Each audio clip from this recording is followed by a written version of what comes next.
All right. After all these years, my YouTube channel is changing. So please like, share, and subscribe. I've been homeless most of my life. I'm going on, I'm closer to 50 than I am to 15. And I'm still homeless, but I've been super unemployed. Even though I'm homeless, my bills still, I'm in a vehicle. I pay car payments, pay car insurance. I usually work about 60 hours a week. That's the funny thing, listening to people talk about. I'm here in Austin, and I love stand-up comedy. And it's so amazing listening to people talk about homeless people when they're not really talking about homeless people. They're talking about these panhandlers. A lot of these panhandlers aren't homeless at all. A lot of them are just on a trip.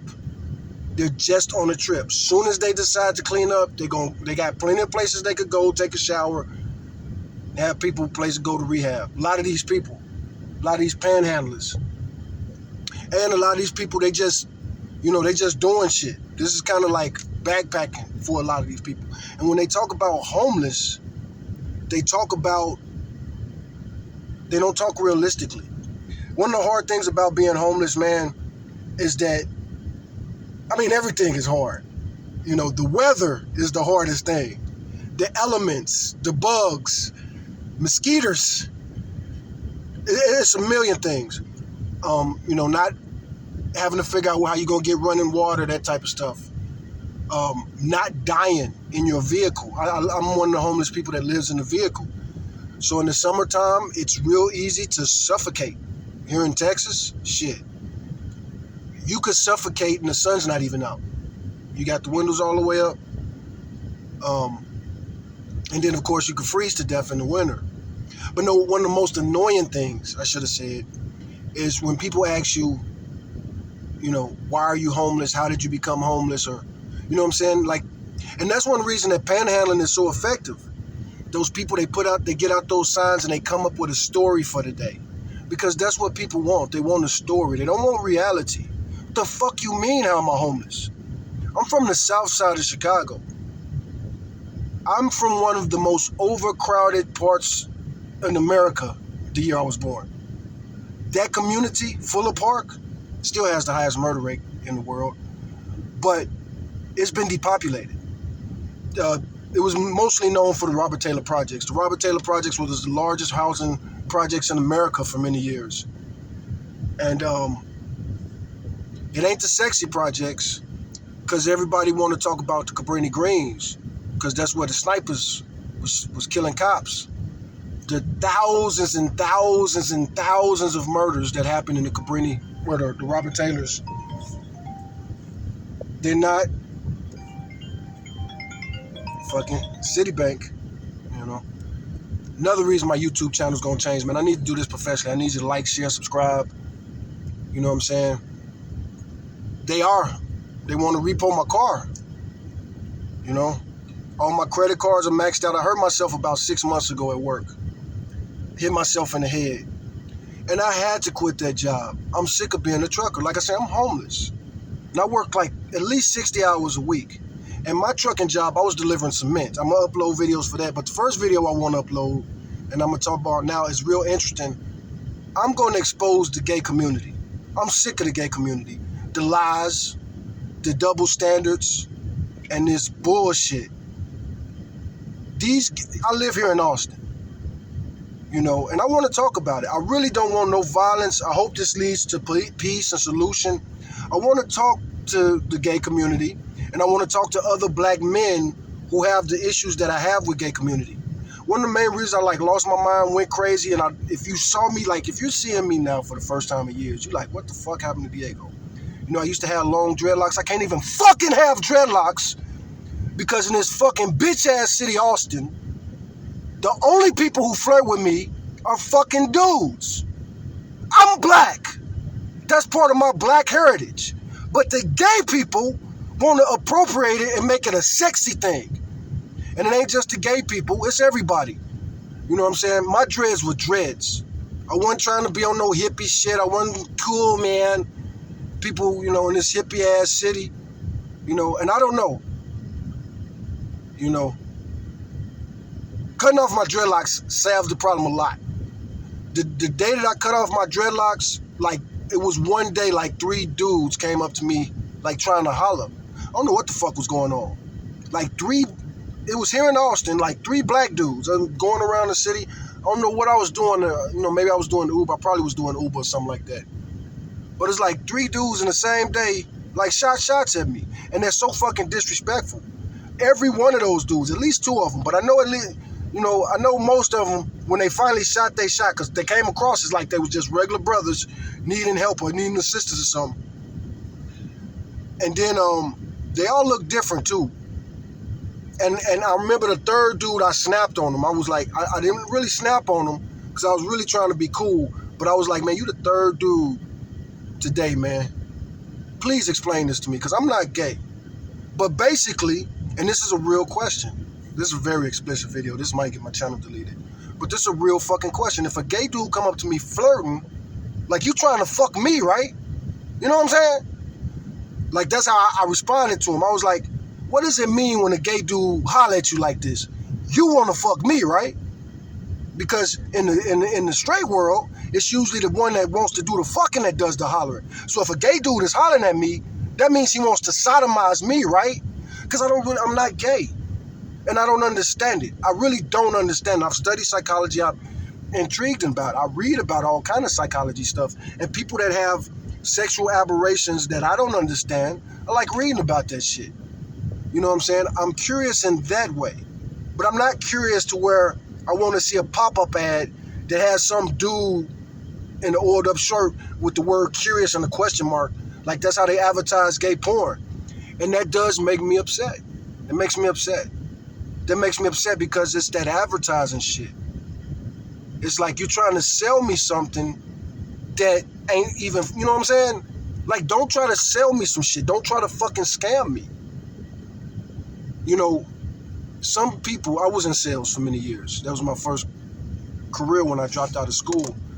And, the braggadocious salesman, one of the things a salesman will brag about is I could sell ice to an Eskimo. I could sell, things like that. You could sell something that people not only do they not need, but it's kind of a stupid purchase for them. And so, mad at the internet. Thankfully, I'm at a place where I don't get, my phones have figured me out. Maybe I've broken enough phones because sometimes you be tripping and then you be like, man, what the fuck am I getting all this fucking gay advertisement? I wonder about that shit too. I got gay relatives and I wonder about that. Like, because sometimes it seems like when I interact with them, like, the gay activity will kick up on the internet, on Facebook.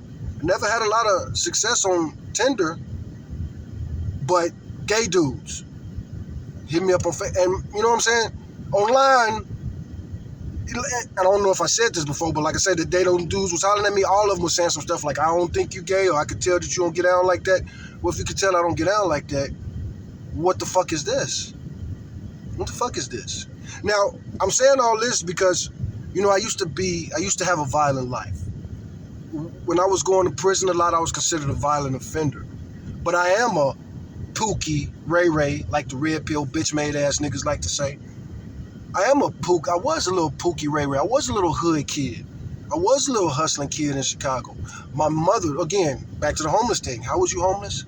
Motherfucker, I ain't never had a home. I'm from the south side of Chicago. And the projects that was meant to house tens of thousands of people was tore down. The whole little community I'm from, you know what I'm saying? It's just tore down. Those homes don't exist no more. And this is the truth for tens of thousands, probably hundreds of thousands of Americans. And not just that, we weren't just leaving because they tore down the projects, because we left before they tore down the projects. It was the violence.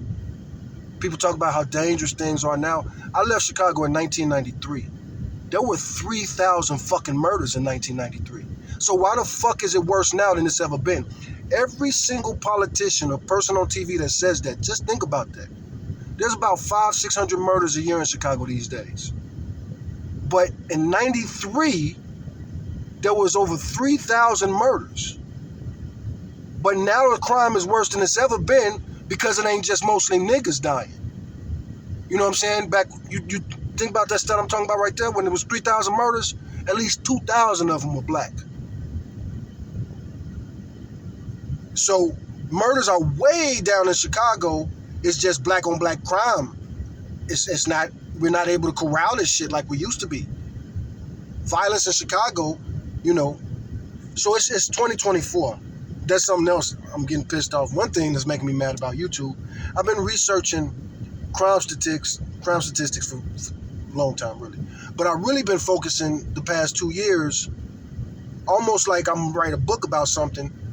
And now the media has jumped on what I've been talking about, and that's something too I'm mad at YouTube about. I'm so sick of people going viral for shit that I brought to YouTube years ago. What the fuck is up with that?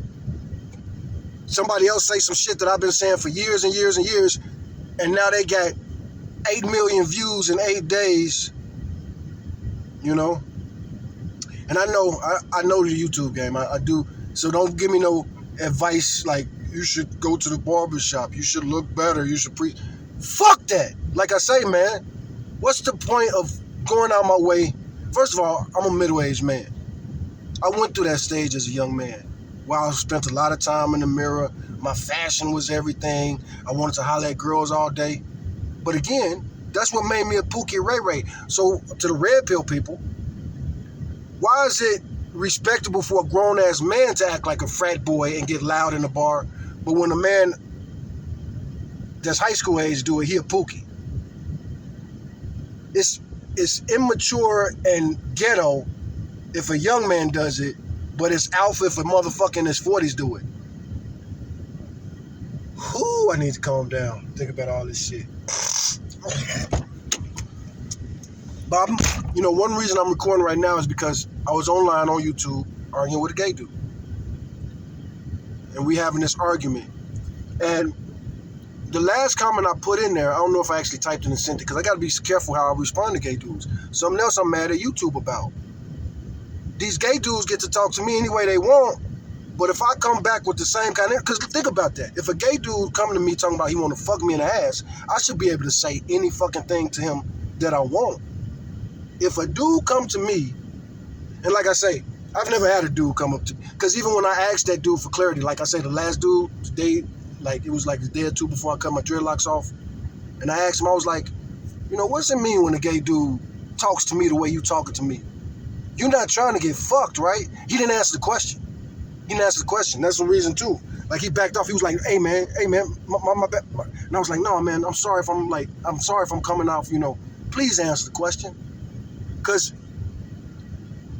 you got to think about that. As a straight man, can I just walk up to a woman and say, can I put my dick in you? So why can a gay dude do it to me and I not, you know what I'm saying? I'm in a shopping center right here. Pretty respectable place. If I walked in any one of these businesses and just walked up to a woman, especially on some crazy shit, like if I walked up to a woman and say, hey, how you doing? And she was like, I'm okay, how you doing? And I was like, you got a boyfriend? She's like, no, actually I'm gay. And then I just start going in like, you need to try blah, blah, blah, blah, blah, blah, blah. And I'm persistent about it. You know what I'm saying? It's a good chance somebody gonna come to that person's defense and be like, say, dude, you need to back up off of her. Meanwhile, they see it happen to a black straight male. It's funny. It's always funny. It's always funny when it comes to raping young black men. There's even a show called Scared Straight, which they're allowed to show on TV, on YouTube. YouTube probably will censor this video. YouTube might delete my account for this video because I'm talking about this. However, there's a very popular show where they take children into prisons and they let adult convict bitch-ass nigga. I've been to prison. You know what I'm saying? They would have never put me in the program like that, because that's a real bitch-ass nigga that's going to do some Sambo shit for the state. What would you have done in the slaves? You up in here terrorizing these children with sexual terrorism. You going to come up in here and I'm going to fuck. Bruh, I'm not even finna talk real about that. I'm not going to talk real about that. Because people lie. People talk about like how gay prison is and all that shit. I'm in Texas. Maybe prisons are gay outside of Texas, but look, I'm going to tell you straight up right now, right here. Gay dudes don't run anything in prison. Gay dudes, if they end up on a prison that ain't intended for gay dudes, they better be on their best behavior. and as respectful as possible. And if not, it gets ugly. It gets really ugly. I'm not, hopefully YouTube will let me, hopefully YouTube will give me some freedom of speech right now. So funny, people complain about freedom of speech. I've had this YouTube channel for 20 years. It ain't been 20 years. It couldn't have been 20 years. I made this channel in 2006. Damn, it's almost been 20 years since I made my YouTube channel.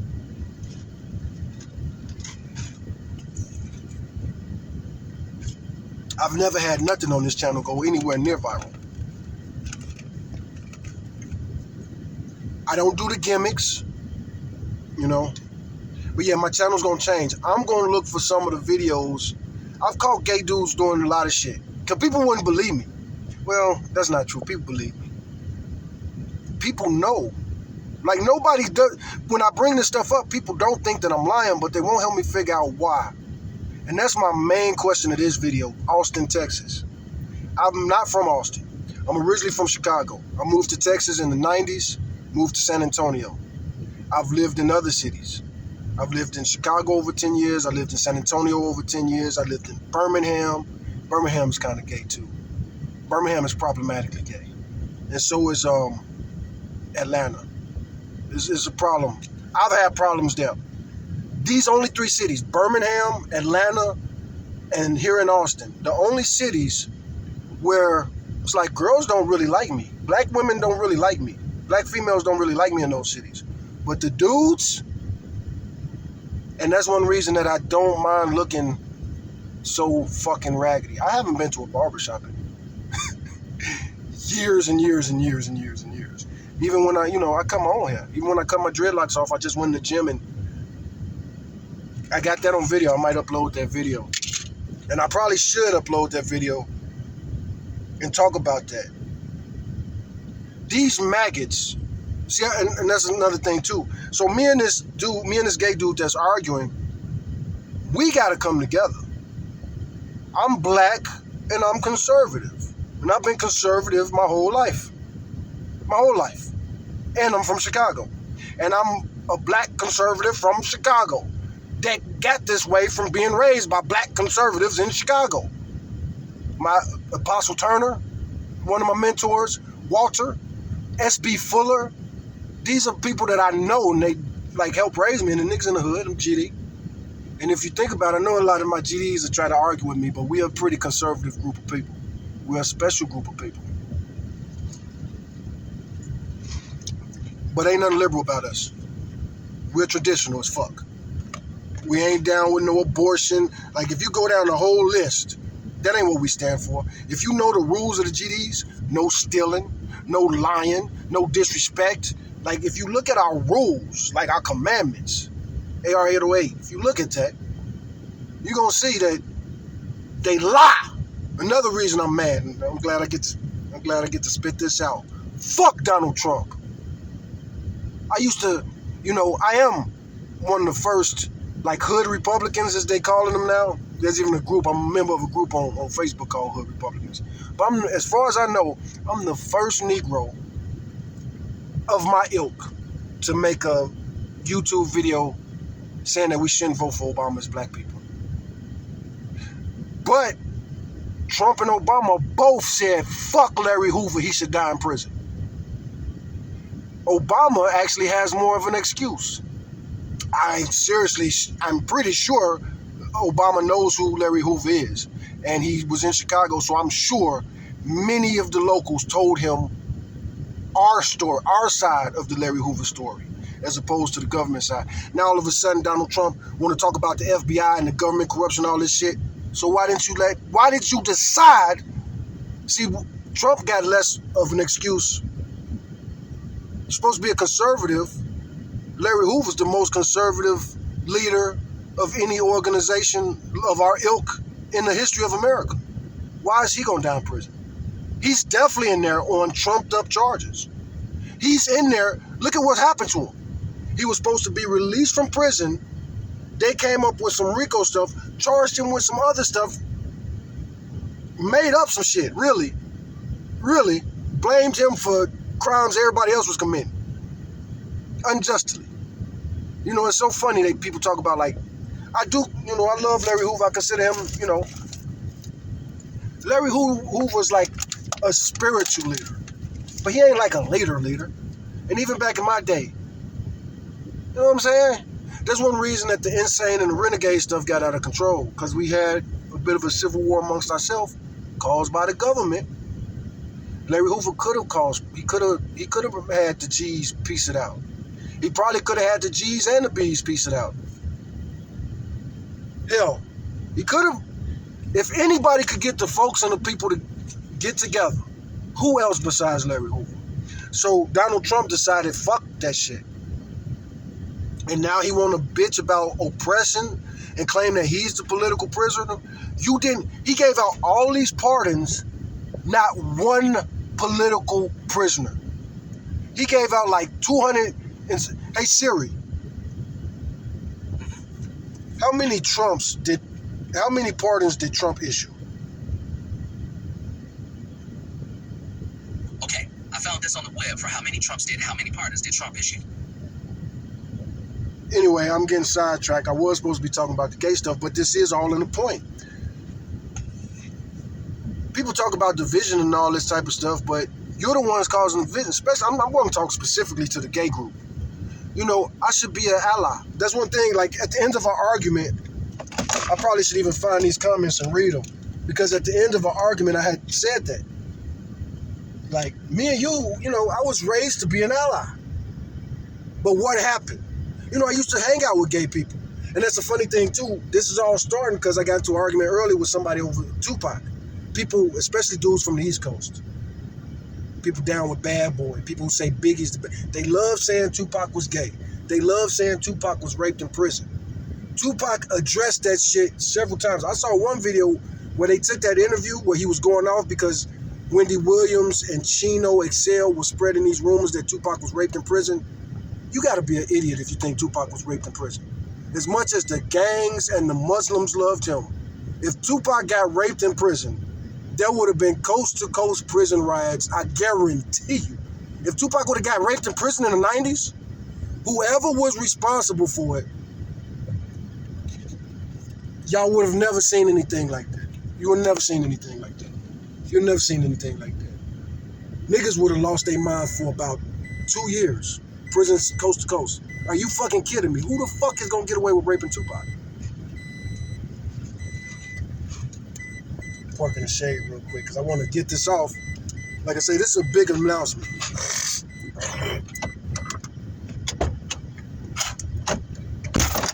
I had some, dudes are crazy. Incels, like people talk about incels all the time. I don't know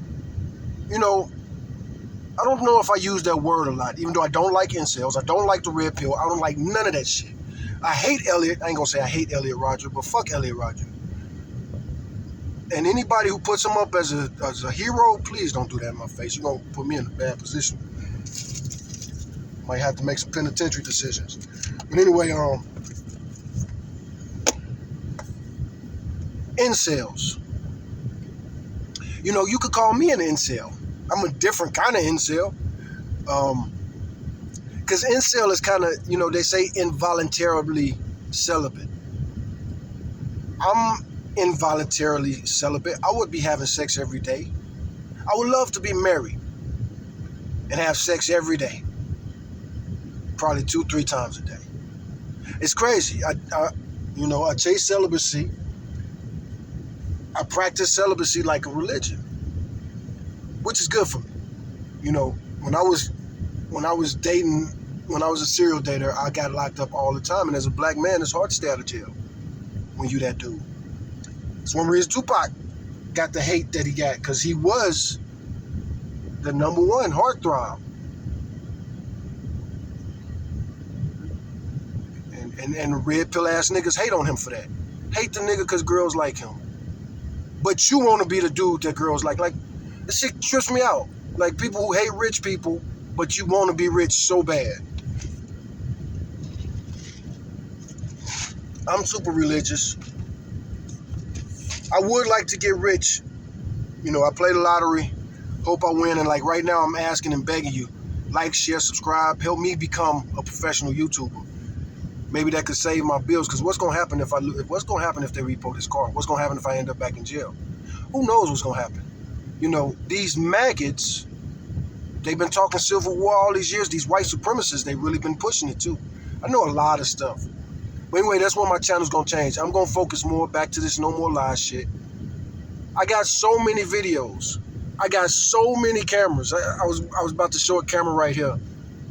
But I've been to jail and prison so many times, and once I stopped committing crimes and tried to become a good dude, I still was catching cases. And that's one reason I got the camera. One, I can't move like I used to move. I used to be, it's good to go. It's fucked up, but sometimes a nigga got to go to jail.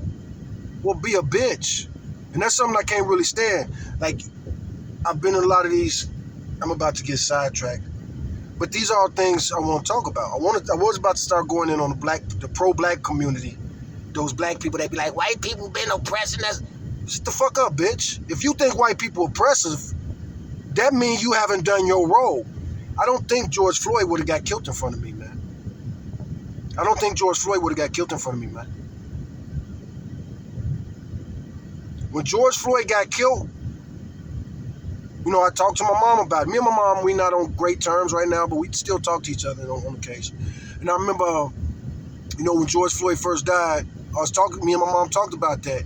And I remember we had it was a really serious conversation. I remember I was like, I'm glad I wasn't there, Mom.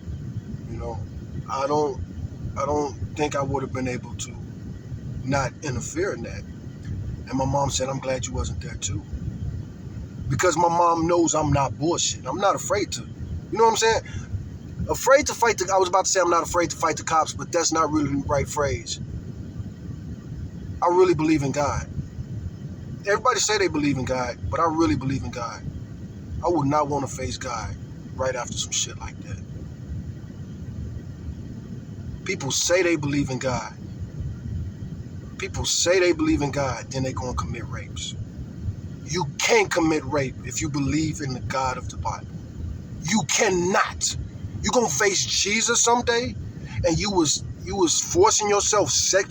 You shouldn't even, if you look at a woman in lust, according to Jesus, you should pluck your own eye out, because it's better to lose your eye than your soul in hell. That's what Jesus said. A big message, important message. Sermon on the Mount. You know what I'm saying? No, I haven't witnessed no rape. I haven't witnessed no rape. Now, I might have kind of sort of witnessed, like I might have heard somebody getting raped and not known, you know what I'm saying? Like listen to it like, man, please, if you need help, say help. If you need help, say help. But I've definitely, you know what I'm saying? I've done some crazy shit in my life. I've been a hater. I have broken up sexual activity. And again, like I say, I've been in prison. The fuck? I believe in God. You think somebody got raped around me and then I did what? And this is how, like I say, back to the red pill people and all people who talk about prison rape. What the fuck are you saying about us as humans? We just sitting up in there listening to somebody scream, help me, help me, help me.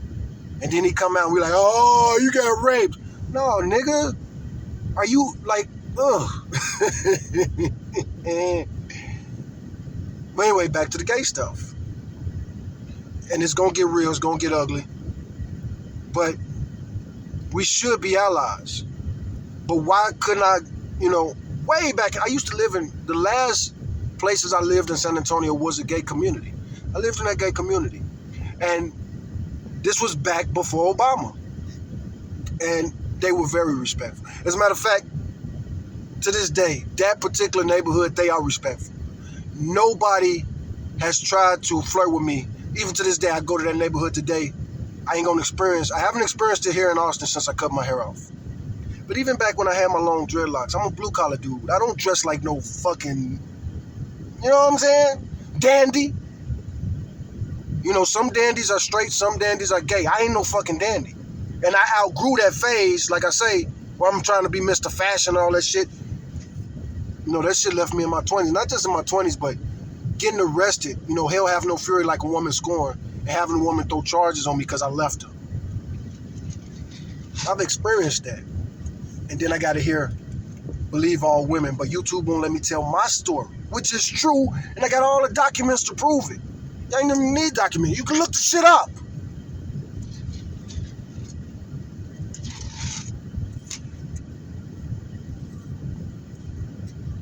I've been arrested a lot.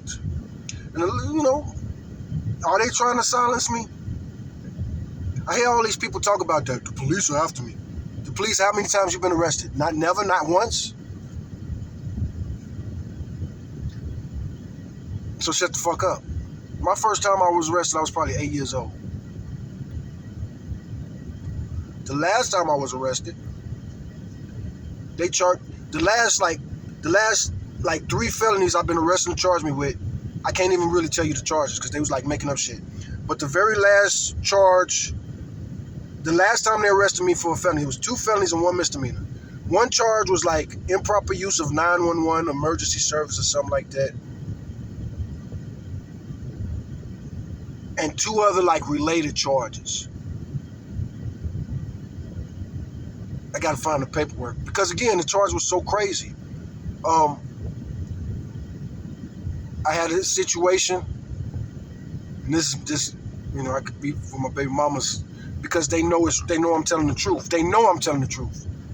Some bitch tried to say I tried to kill her. Some bitch that was obsessed with me. Both of my baby mamas know that this woman is obsessed with me. They know that she was one of my stalkers. They know that she was a hater. And they know that I don't beat on women.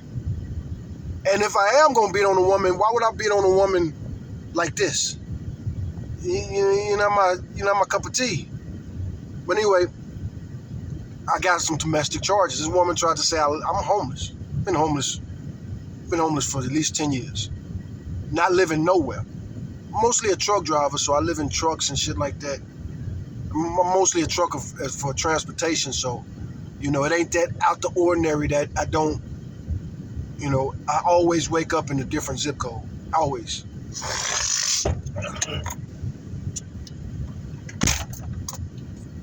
"99 times out of 10. But back to the gay stuff. Because that's going to be my next video. I'm going to look for this video. It's going to be a hell of a video. Here in Austin. These gay dudes. And this is where the comments on this phone, I almost want to read them because what I was saying to this gay dude is so legitimate. We all got to work together. Guys like myself, I'm like a black, conservative, Lincoln Republican. I'm not a real Republican. I'm not a registered Republican, and it's the Republican Party's fault. MAGA's fucked up. But this has been happening, this has been a problem for a long time. Ron Paul should have been a Republican nominee. He should have ran against Obama that first election. But look at what the Republican Party did. Fox News is fucked up. Fox News is fucked up. Fox News fucked up the Republican Party. The conservative, respectable, buttoned-up party has become idiocracy. And, like I say, when it comes to the gay stuff, I should be an ally. And definitely not an ally for how far they want to take it, and that's why I'm not an ally. Because once gay marriage wasn't a thing before Obama. Most gay people would I was there. I used to be around gay people, see them have these conversations, have it with them as they talk about, politics and gay marriage. And most gay people was against marriage, period. Marriage is a stupid institution, blah, blah, blah, blah, blah. And then once the gay marriage issue came up, like in the 90s, most gay people's attitude was like, marriage is too far, it's too much, that's their thing. Civil unions, we do civil unions.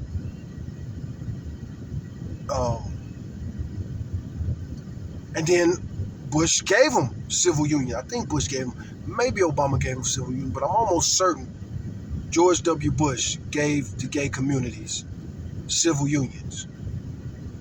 But that wasn't good enough. And now it changed in the gay community. If I'm around gay people, I have to say that I think that gays should be allowed to get married, or I'm no good, it's all beef, fuck you, you ain't welcome here. For the most part. It ain't no, okay, you have your opinion. Like the gay community used to really be like that. You have your opinion, I have mine. It ain't like that no more. If you don't think gay marriage is good, you're evil. And no, gays shouldn't get married. That's my opinion. I'm entitled to that shit. It's stupid. Legally? Why? We can explain the legalities, the reasons, the economics, why two straight people could be married and start building a family. Why should gay people be allowed to get married? Why? Why? And adopt children. Why? Why? And start talking to us. I was basically raised by gay people. Not true. My mom wasn't gay. But I didn't meet my biological father. I had a couple stepfathers, but I also had a gay uncle that was very, my closest father figure. But he was a good gay. He didn't tell me bullshit. He didn't say shit like gay people never rape. He told me the exact opposite. Especially, we all from Chicago, but he came to San Antonio to die. We hospiced my uncle on his deathbed, my gay dad uncle. I'm 15, 16 years old. He died 3 days before my 16th birthday. He was very important to me. He died of AIDS back then. Medicine wasn't good. I watched the man fall apart, deteriorate. And I used to wash his feet because they used to get these lesions back then. I guess they still do it, especially in the later stages of AIDS. I don't know much about how the technology has changed, but I'm kind of an expert on AIDS, especially back in those days. I was a nurse for my uncle. And me and my uncle, he always talked to me like an adult. He talked to me according to my own intelligence level. He didn't sugarcoat shit. And again, he didn't lie about the gay stuff. Like they say things like straight men are more likely to child molest people than gay men. That's bullshit. Because if you're straight, you like your sexual counterpart. You're sexually attracted. If you're straight, you like to have regular sex, human face-to-face sex. If you're a straight man, you like adult breast. You like hair on the vagina. You like a woman that looks like, as a matter of fact, science has proved that. We are sexually attracted to women that look like they're fertile. Science has proven that. The Bible says the same thing too. But science has proven that. People love saying things too, lying about the Bible. Where does it say it's okay to marry children or sleep with children in the Bible? Please. I want to have these discussions on my channel. And I'm going a little crazy, man. I've been talking to myself again. So now it's time for me to talk to YouTube. And I'm going to upload everything. Fuck it. We talk about everything. But the first thing I'm going to find when I look through my video collections, I happen to have this right here on the front seat so I can show this. This is an 18 terabyte hard drive. It ain't new. I just always, you got to take care of your hard drives really, really good. They damage so easily. But because so many people have lied on me, and when I get lied on, I've been to jail and prison for things I didn't commit. A lot of that, I can't be too mad about it because I had a reputation. I had a lifestyle. I did go through a pretty serious gangster phase, which is so funny too, man. Get those arguments with the people on YouTube and shit. People in the comment box, blah, blah, blah, blah, blah. Like, motherfucker.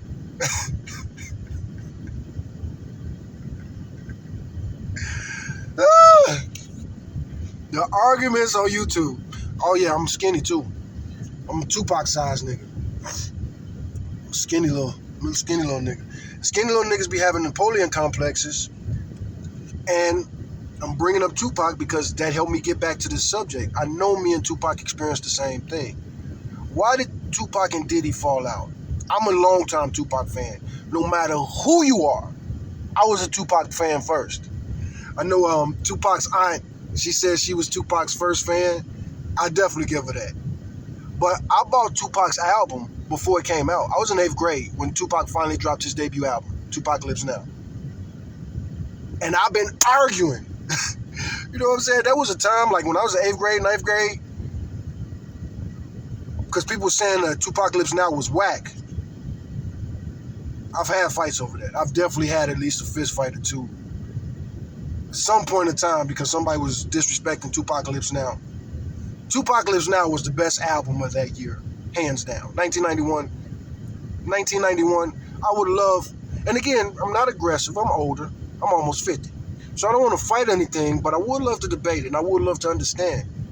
You know,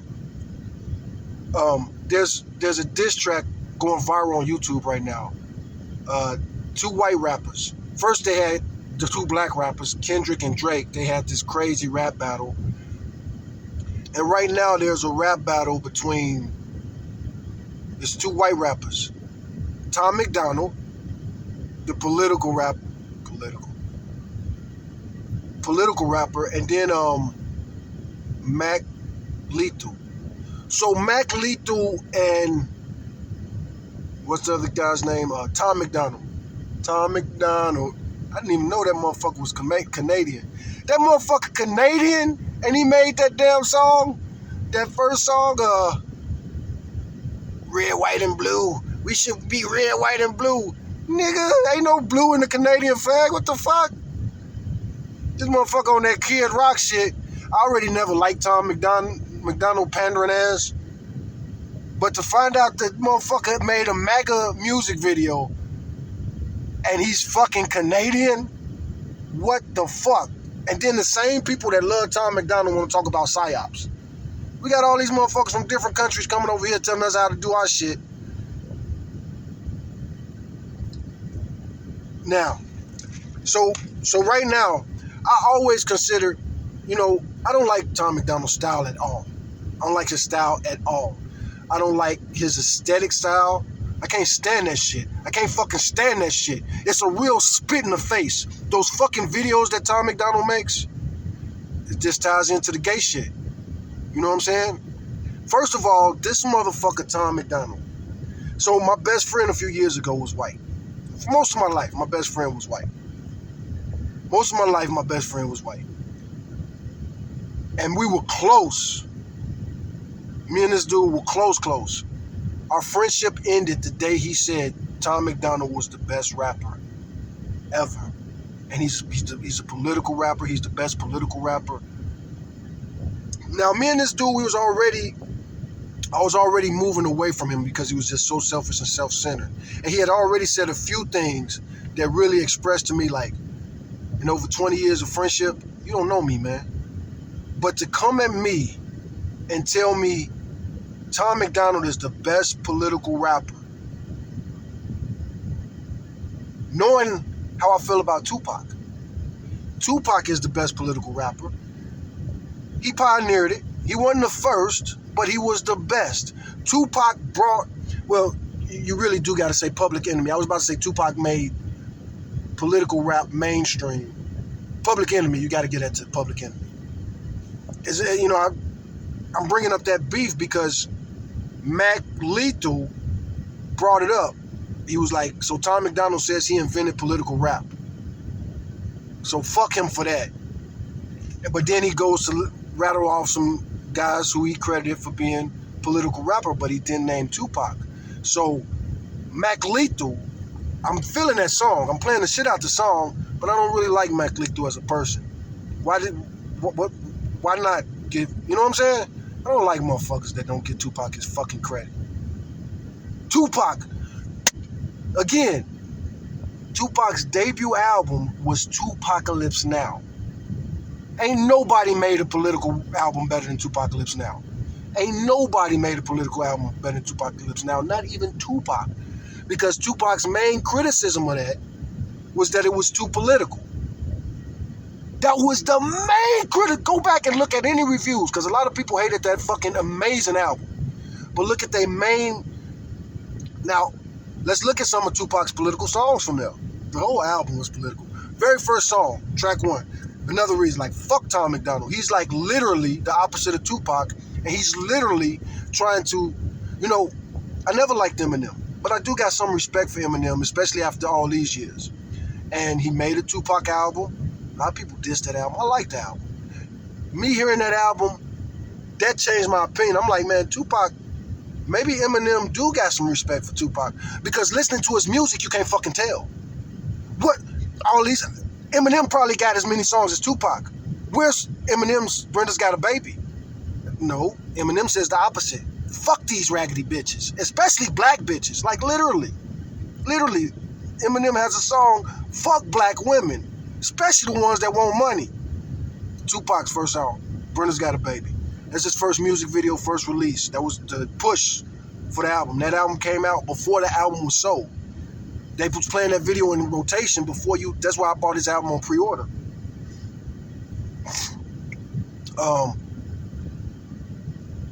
Next one.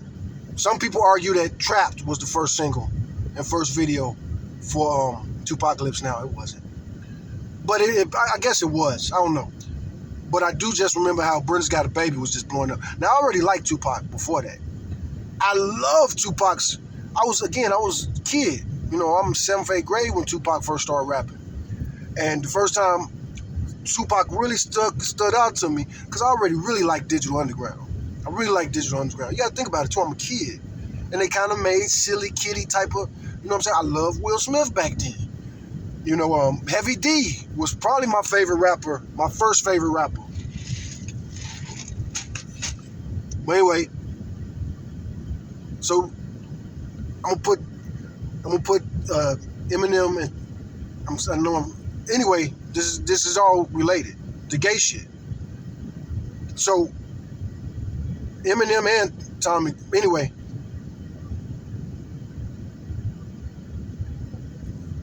Tupac. I'm a big fan of Tupac. Still to this day. And not just am I a fan, but Tupac was trying to steer rap in the direction it should have been steered in. And everybody who disagree with that, fuck you. You hate black people. You don't respect black people at all. If you don't agree with Tupac, and the way, if you say Biggie is a better rapper than Tupac, what does that tell me about you and your politics and your heart? What do you think of black people? How should we present ourselves? How should we carry ourselves? How should our women carry ourselves? Well, again, watch Brenda's Got a Baby, then watch Biggie's first video. How about watching Eminem's first video? My bum is on your lips. My bum is on your lips. Hi, my name is Hi. When I first saw Eminem, it's like, why the fuck is this white boy mocking my music? And why the fuck is my community loving it? Why the fuck is this dude spitting on Tupac's legacy? Like I say, I don't know if I ever hated Eminem. Yeah, I probably did. When I first heard that Foolish Pride song, I probably did. I probably was like, I told you motherfuckers. This motherfucker was this motherfucker this whole fucking time.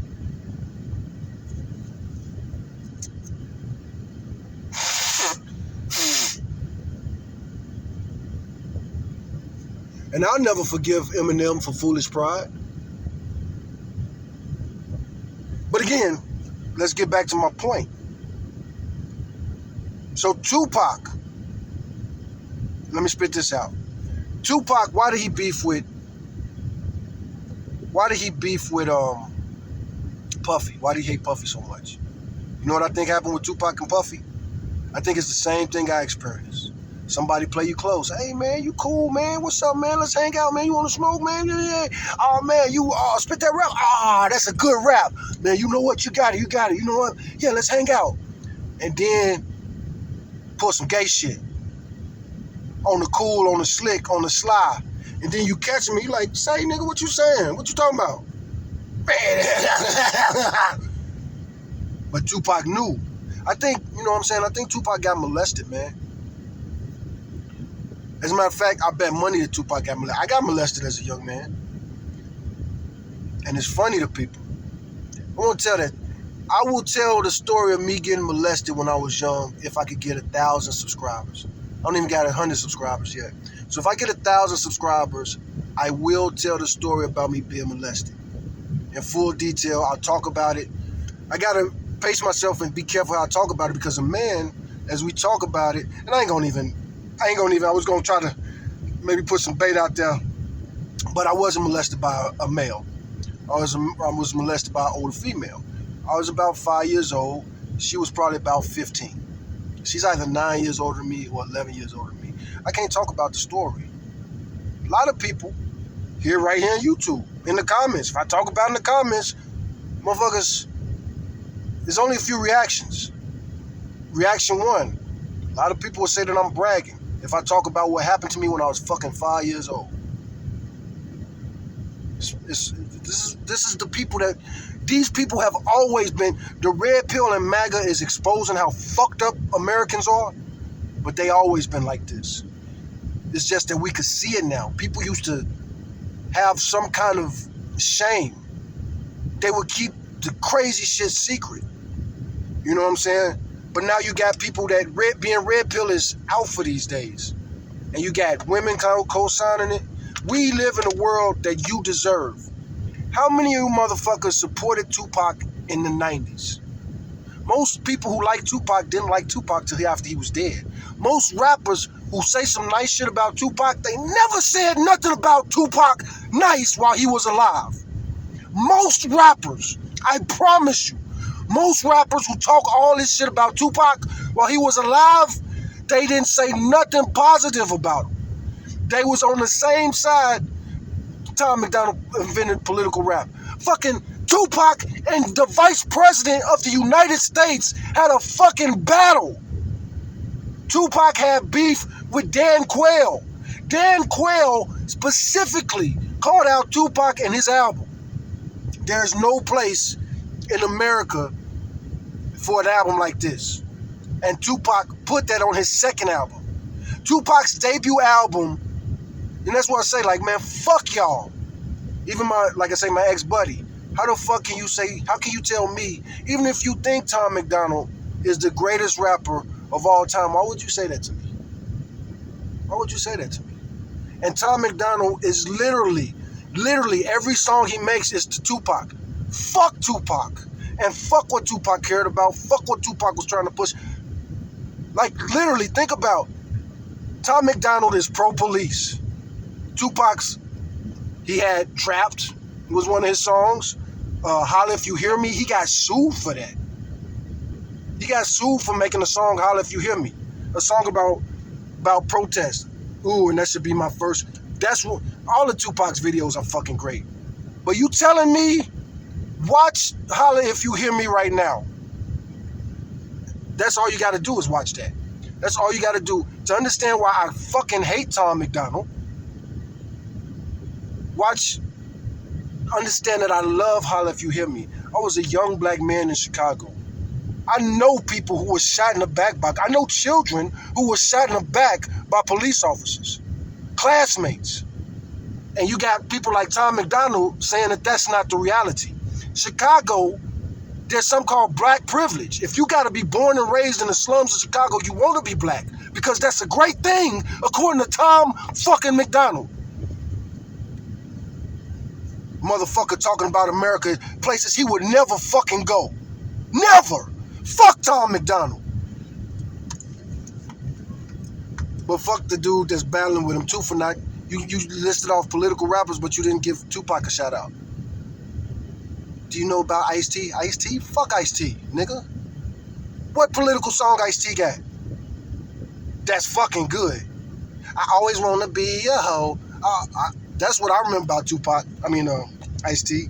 He came to Chicago. This nigga from California, work in New York, but he come to Chicago, hook up with our pimps, and puts minor girls who are real prostitutes dancing in the video, promoting, and you know what I'm saying? Go watch that video. Some of those girls are 14, 15, 16 years old. Fuck Ice-T. And fuck you if you like that shit.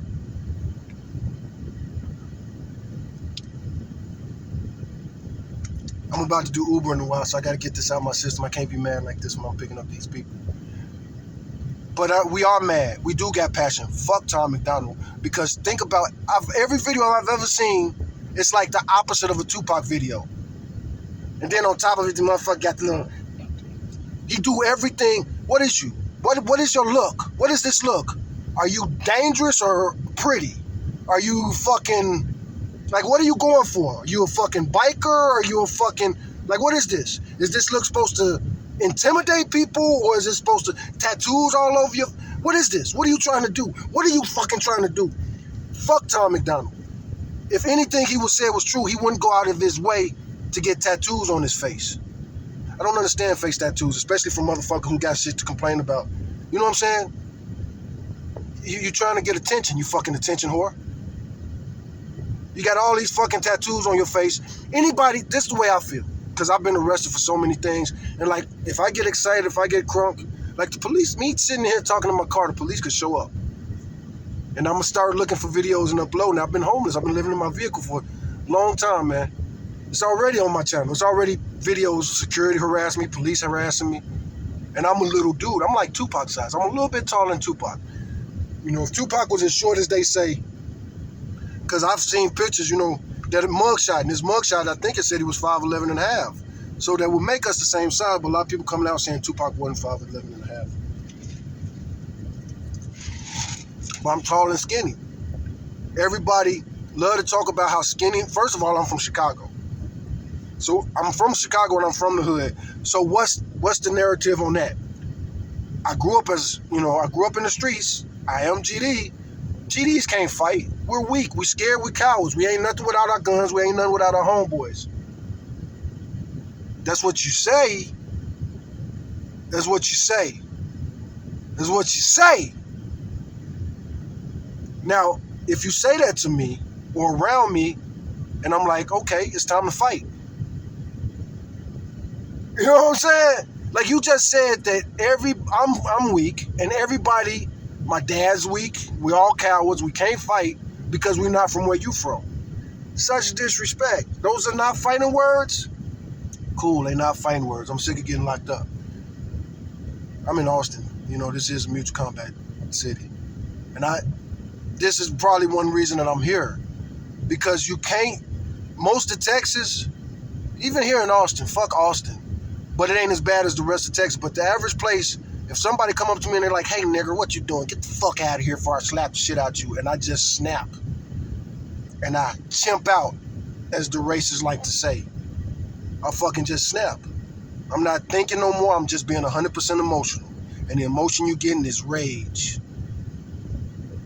And I'm not mad. I'm not mad at the insult. I'm mad at the fucking implication that you just walked up on me and now I'm your bitch.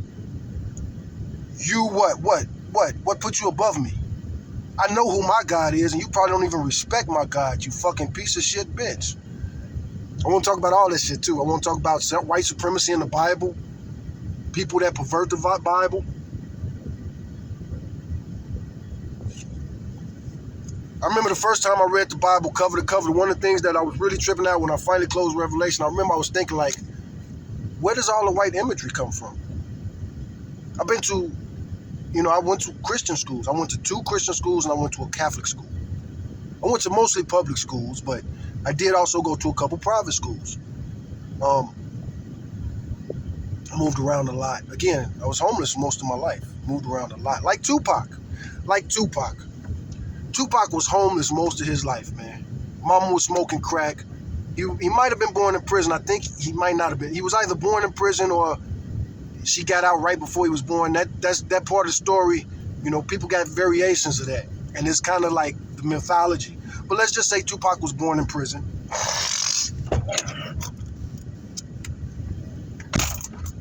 Sponsor me, Mike Tyson. Love you, Mike.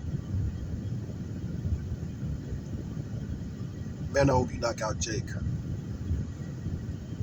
Again, Tupac love. I love Tupac, everybody associated with him. I love Tupac, love Tyson, I love Jada Pinkett, I love her kids, I love her husband. Already, like I said, I was a Will Smith fan before I was a Tupac fan. Just like Will Smith, Tupac and Jada was fans of Will Smith. We was all fans of Will Smith. Who fucking don't like Will Smith? There's something wrong with you if you probably red pill if you don't like Will Smith.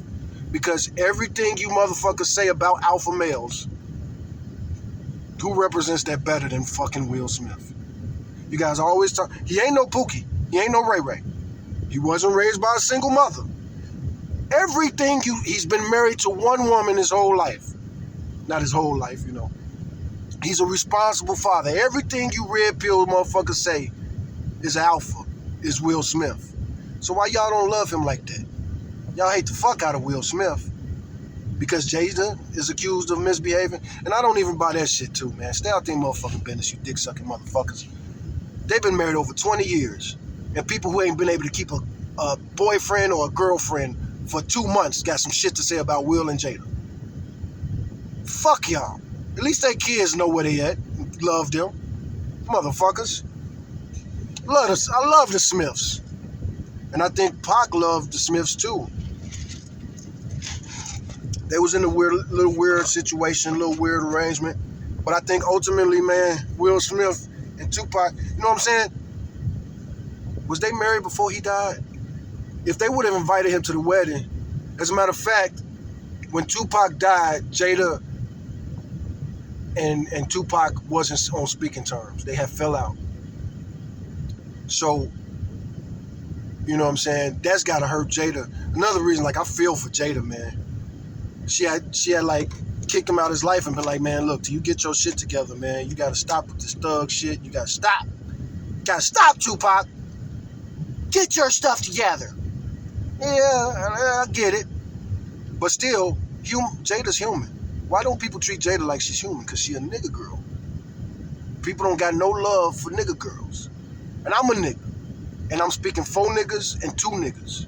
Really speaking 4 niggas. I really am. So like, share, subscribe. The nigga voice. We need a voice. Why the fuck are all the black conservatives so damn not black? You know what I'm saying? Why the fuck, you know what I'm saying? Candace Owens, black people are more racist than white people. There's no such thing as white supremacists. Nigga. I had a cellmate who was a white supremacist. The dude who tightened up my tattoos was a white supremacist in the white gang actively. And there was a lot of motherfucking white supremacists on that prison and every prison in Texas I've been to. What the fuck are you... And these niggas is killers. I know I just called white supremacists niggas. But they kind of are. That's one reason that we was cellmates. When I had a cellmate who was a white supremacist for like a year. When we first saw each other, we fucking hated each other. And if you want to hear more about that story, it's a great story. Me and we was cellmates for a year. And boy, did a lot go down in that year. Like, share, subscribe. If I get 2,000 subscribers, I'll make the video about me and Spider-Man. I talk about me and Spider. And it's some good stories there. But again, I will tell this about the story. When we first saw each other, we fucking hated each other. I was already in the unit.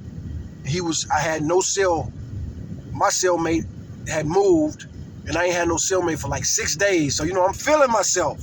And, people in there clowning me and like teasing me. You go get a cellmate today, the motherfucker gonna be da da da da da da da da da da da.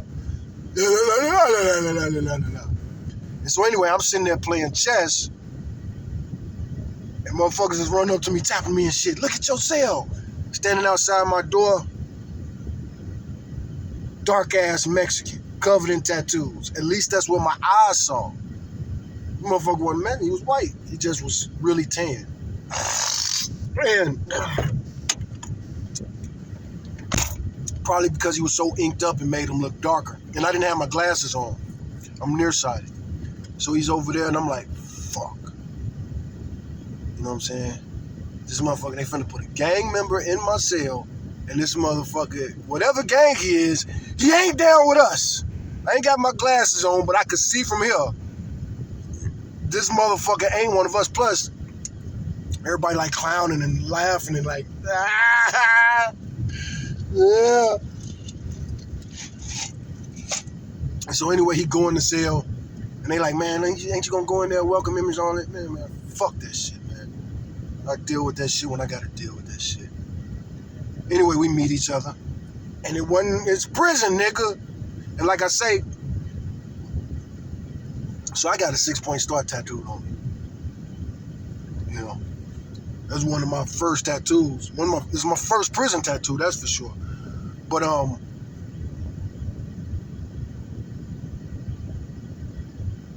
already didn't like him because I'm thinking that at the time Tango was coming up, and Tango was really different. The MA still pretty much ran shit, but Tango was coming up. It was back in 2000. When I first saw him outside my cells, like, anyway, like I say, I need more subscribers before I get to telling that story. But I talked to him and shit, and I'm like, oh shit, you ain't Mexican? He's like, hell no, I ain't Mexican. I was like, you would? No, I'm blah, blah, blah, blah, blah. The fuck they put shit on my cell phone? Why the fuck are we cellies? Why the fuck would they classify us together? Like, what the fuck is this? You know what I'm saying? Like, what the fuck is this? I'm GD. What the fuck is this? You're an active member. I'm this. Like, what the fuck? Why is classification?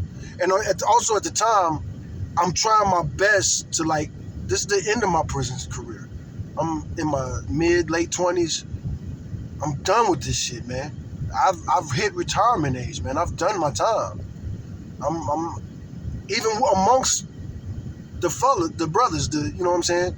The brothers, the Lokes, the Bloods, the Blacks, the Muslims, even amongst them, I'm cool with y'all, and it is what it is. If it go down, it go down. I'm one of y'all. But at the same time, miss me with the bullshit. We grown-ups. And on top of that, you know, it ain't too many of us here. We are different. We ain't no gang. We ain't with the gang shit. We ain't with the silly shit. You know what I'm saying? We got rules. We follow those rules. I'll follow the rules. If you ain't down with that shit, I ain't pressing you. But just you know what I'm saying?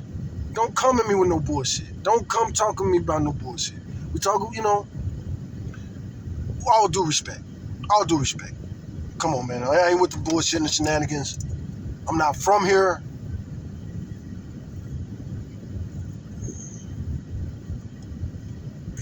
What story was this? Anyway, I need to write this shit out. Like I say, my YouTube channel's gonna change. The next video I'm gonna upload, next time I go to a library, I'm gonna look for a video where I was dealing with this aggressive, I'm homeless, so I sleep in my vehicle. And I was at the park one day.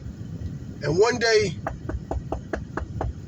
this motherfucker, I'm at the park, and the park is already closed. So when I first see the headlights come in, I'm like, fuck, is the police finna run me off out the park? Tell me it's too late?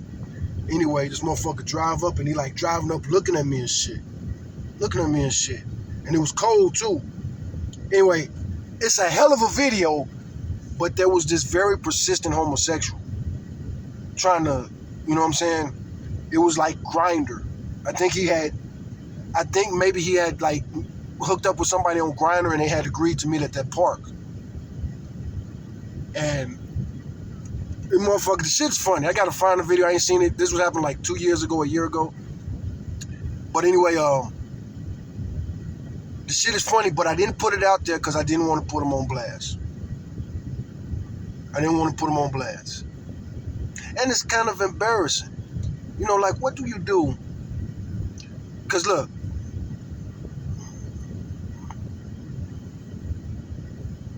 I'm sick of going to prison. But black straight men aren't allowed to define. Again, fuck Tom McDonald.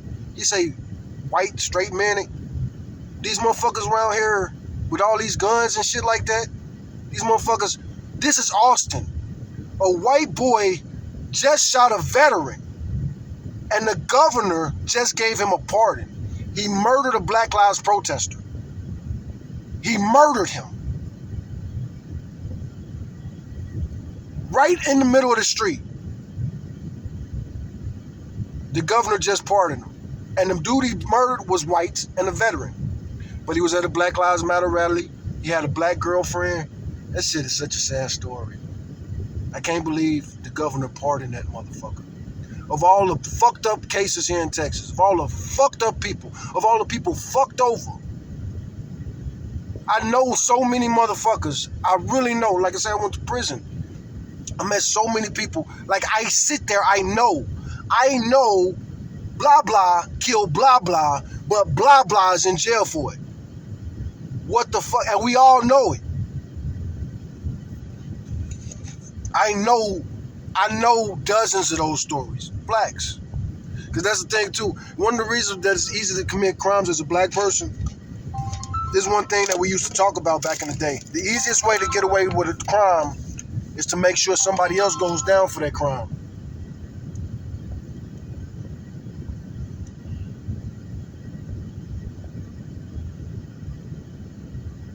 Can't talk now, what's up? Yeah, I guess that's one. Anyway,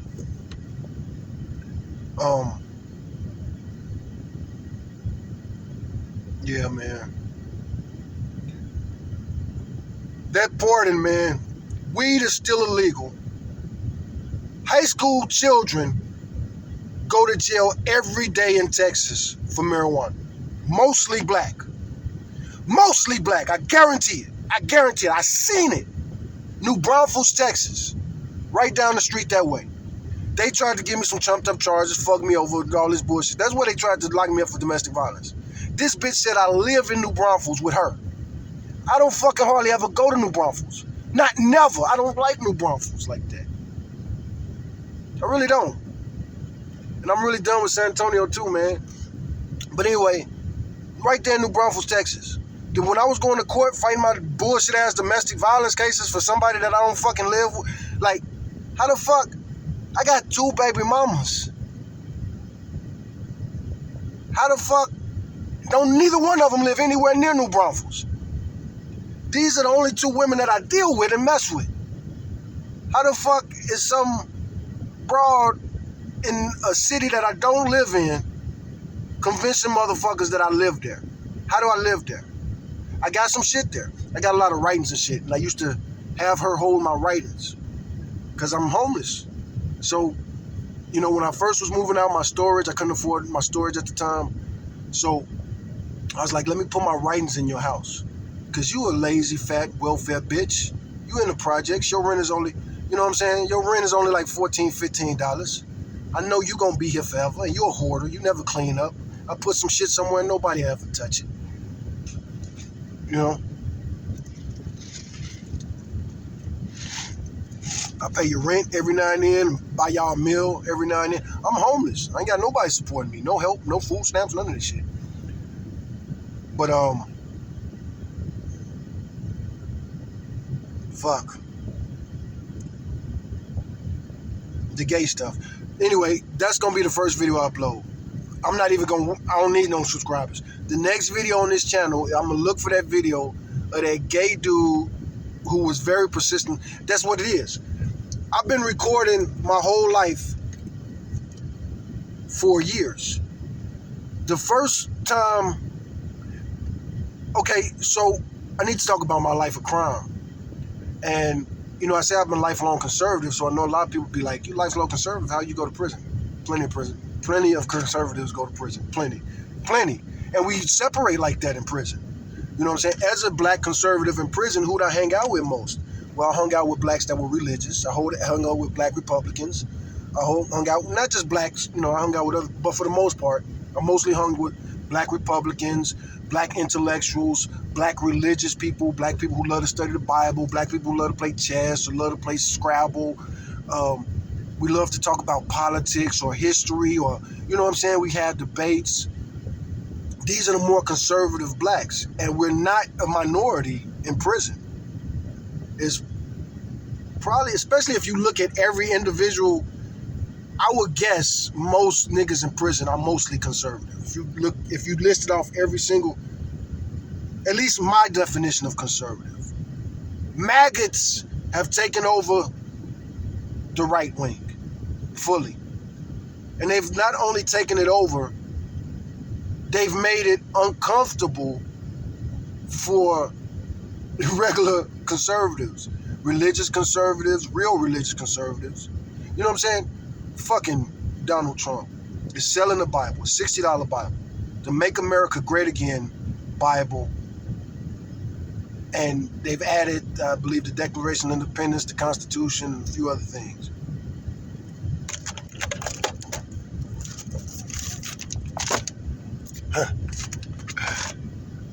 I just pulled this out of my glove box.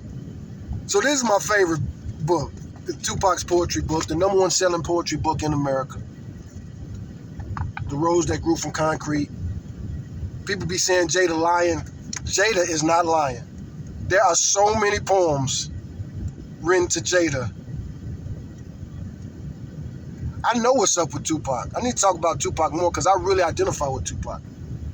I think we got a lot of things in common. And back to the gay stuff. I bet you Tupac, it's hard. A lot of people didn't tell Tupac he was a beautiful man. It's crazy. It's so crazy. Tupac's father did an interview. Gay people love Tupac. You know what I'm saying? So Tupac was torn. He don't want to upset his fans, but at the same time, like, what the fuck, man? What the fuck, man? What are you supposed to do? What are you supposed to do? You a sex symbol. You make music for hood niggas. You make music for a certain demographic, but lots of other people love it.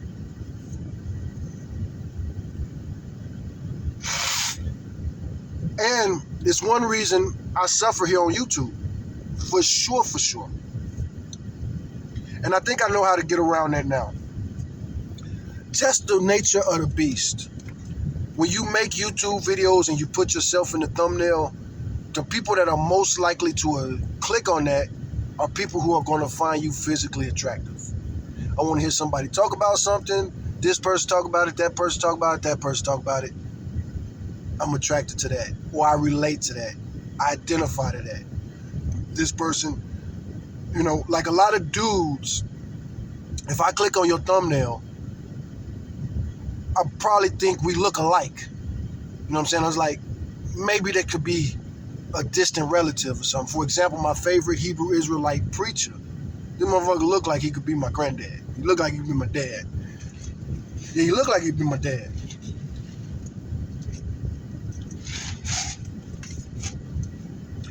But also, attraction.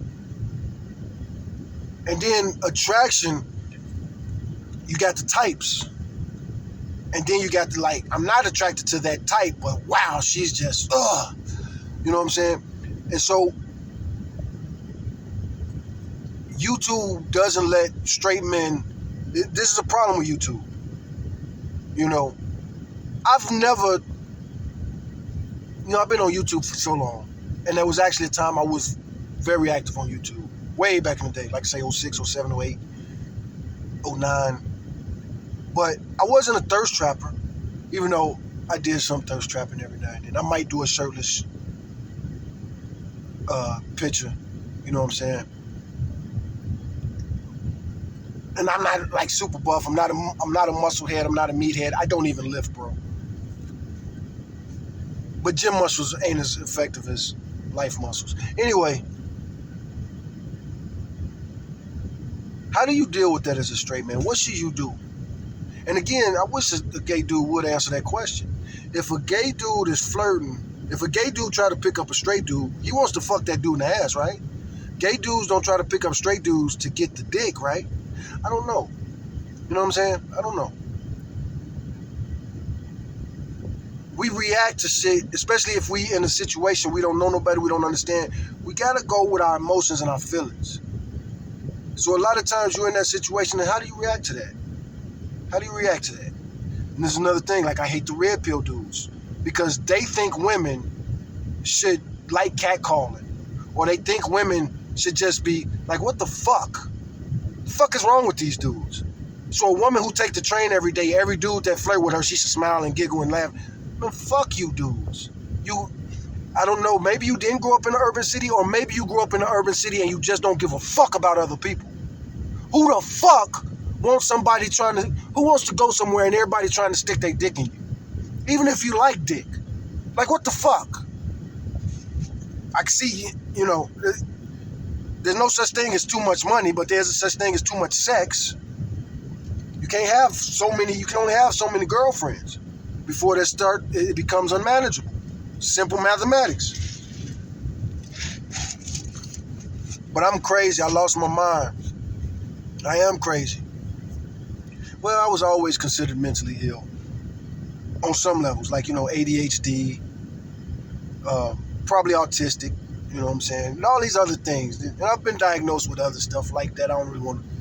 I need to get an adult diagnosis. I need to see the doctor now. Because a lot of those diagnoses are bullshit. A lot of the times to get diagnoses like this, they give you a questionnaire. And you look at this questionnaire and you like, you know what I'm saying? The questions are ridiculous.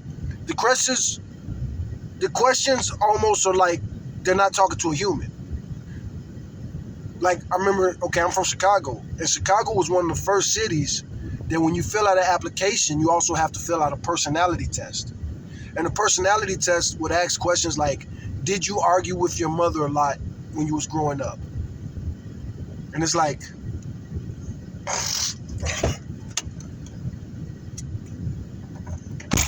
one, how can you even know the answer to that question?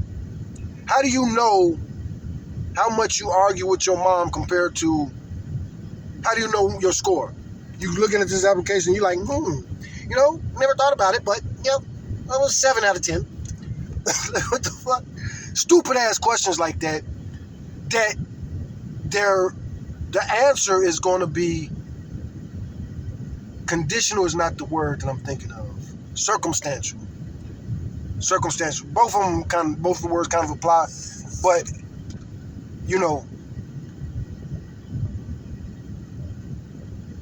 everybody got a different mama. What if I argue with my mama every day because she's smoking crack and spend up all the money? What if I'm arguing every day because my mother's partner is trying to touch on me all the time and she ain't doing nothing about it? What if I'm arguing, you know what I'm saying? Like, you don't know the mother. Like, those tests makes really crazy assumptions. How many times did you argue with my mom? I argue with my mom every day. She was bedridden, and I had to force her to take her medicine. She really hated taking her medicine, and every day it was a fucking argument. But there's no room for that explanation now. And that's like those psychological, like the tests for ADHD, and a lot of these tests, they're preliminary tests, but a lot of them are verbal. And they'll ask you certain things. And it's one thing to ask a parent, like, does he have tics? The parent will probably know, but you yourself, if you have tics, it's not a tic. You know what I'm saying? It's just what I do, and I don't know why I do it. Anyway, the gay dude I was arguing with. We should be allies. And this ain't just to the gay dude. I'm still running for president. Diego, 2024. Diego Don Juan, 2024. I'm homeless. At least I could live in the White House. That'd be dope as fuck, to go from being homeless to now I live in the White House and I'm gonna fucking run this country.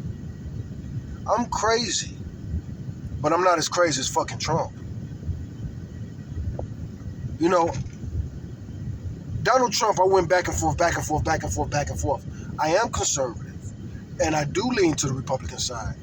But my favorite president, I just showed this book. It's funny, man. I got my car clean, but I happen to have all these books in here. I happen to have this right here. And I know, okay, maybe I did throw that in the... Okay, maybe I did. I had a book. I got a really thick book about Ulysses S. No, man, that book, I didn't put that in the truck bed. I guess I did. But anyway, what else do I got?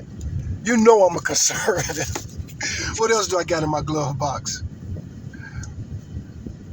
The Constitution of the United States of America. Donald Trump, I have this because I'm a conservative. I went to some Republican event years ago, and they offer you these for a donation, and I kind of feel like they just gave me this one though.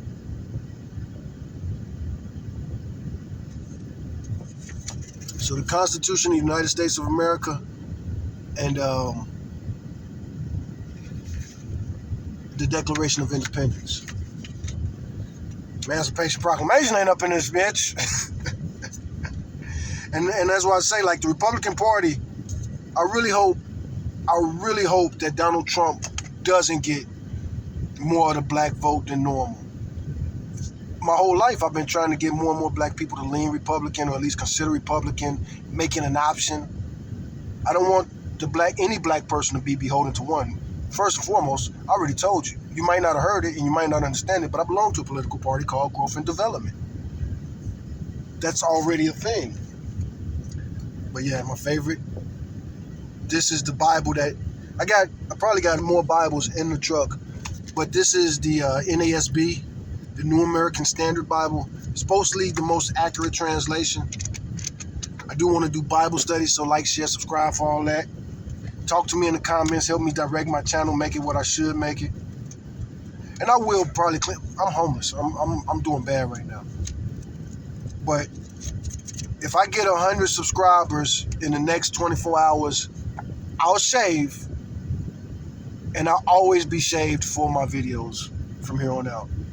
Not the candid hidden camera ones and security camera. I got security cameras up in this truck. I do Uber. And people fucking lie on niggas. And if they lie on a nigga, we fucked. Again, according to Tom McDonald, that's not true. According to Candace Owens, I can't wait till Candace Owens come back out. Is she still gonna say shit like black privilege? Affirmative action? What happened, Candace? How could they fire you? You're black. They can't fire black people. According to you. It's so funny. Candace said the most crazy shit. But she challenged Zionism. I don't even know how to describe it, because I'm Jewish too, motherfucker. I practice like I'm a Messianic Jew, pretty much. That sums it up. But it's really hard to understand it. One, there are lots of different types of Messianic Jews. Just like there are different types of Jews. People that ain't Jews think all Jews are alike. No, we're just like your fucking religion. Just like Methodists think Baptists are crazy, and they both think Catholics are crazy. The same with Jews. Different types of Reformed Jews, different type of, what is that one? That one rapper, he converted to, they wear the fur hats. Some wear fur hats, some wear yarmulkes. Most do not. That's the thing too, like most people don't even know that. Most Jews have practices that they're very biblical. They don't match the stereotypes. And then on top of it, when most people think Jew, they think of like Yiddish Jew. You know, German Jews. Those first people they think of. Germanic Jews.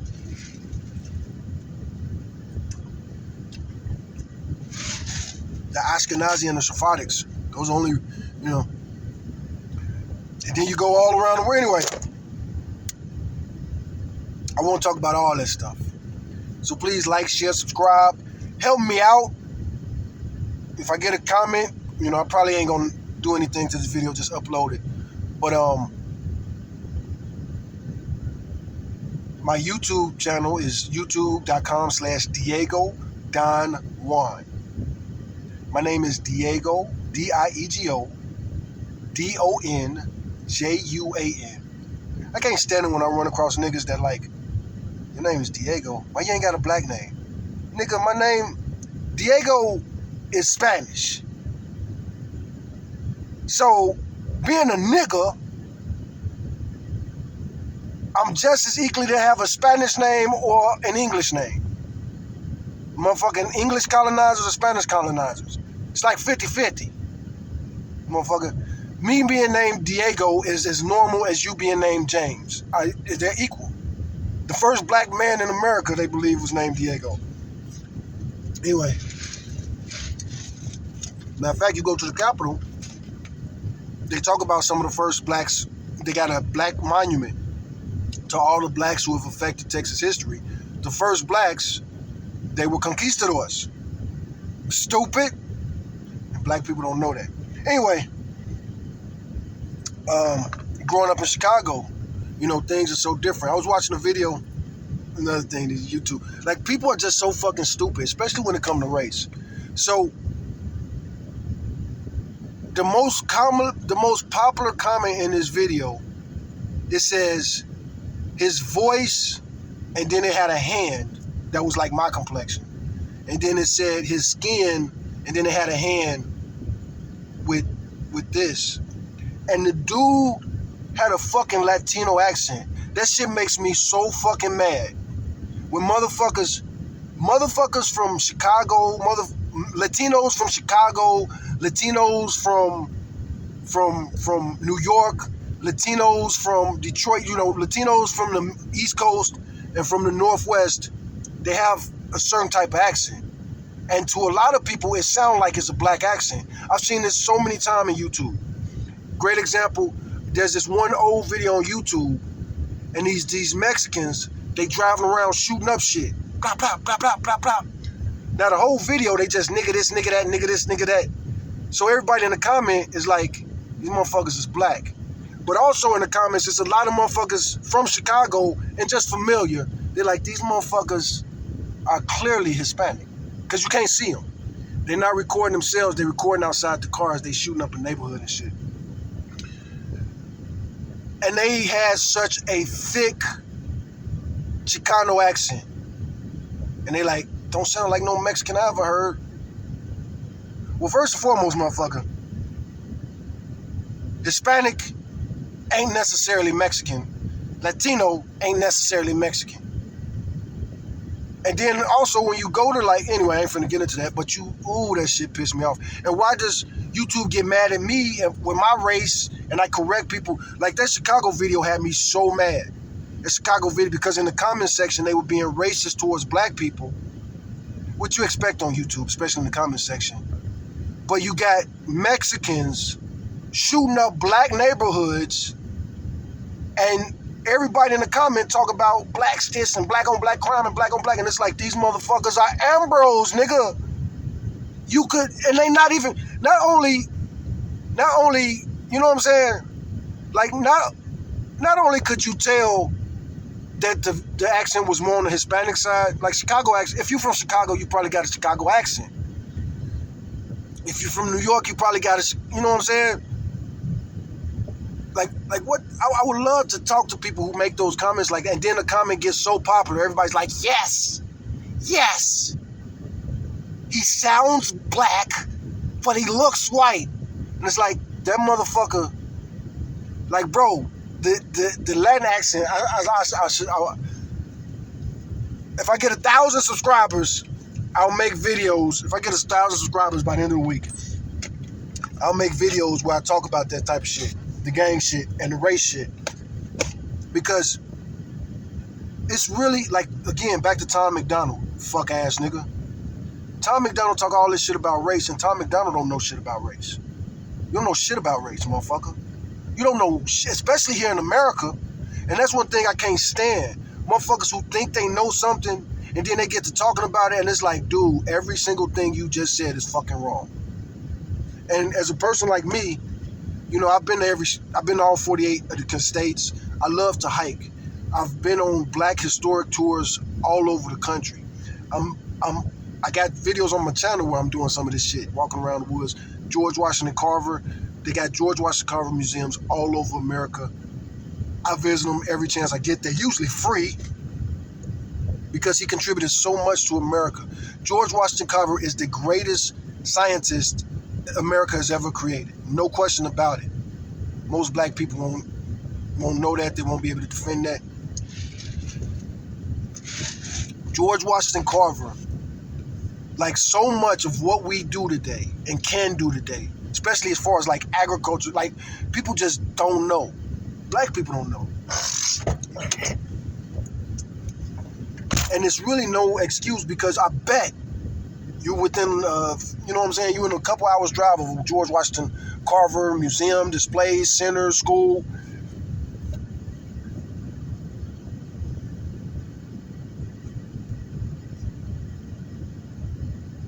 But back to the black accents and shit. So I worked at a call center when I first dropped out of school. I'm originally from Chicago, then I moved to San Antonio.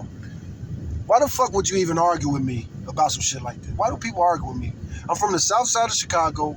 By the time I'm 15, I'm living in San Antonio. You know what I'm saying? I met all kind of, and I was a street kid. I wasn't a pussy like you. I wasn't a spoiled pussy like you, bitch. You know what I'm saying?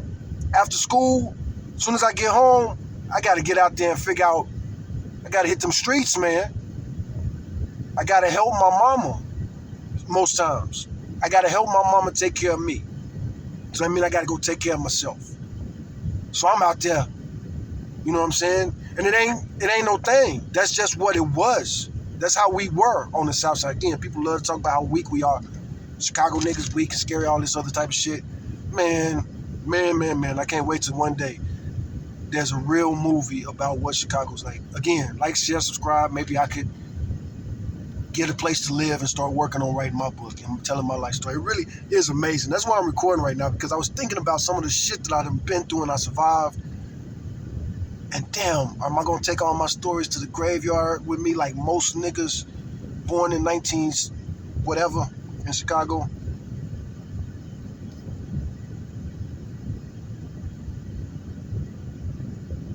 The greatest stories were never told.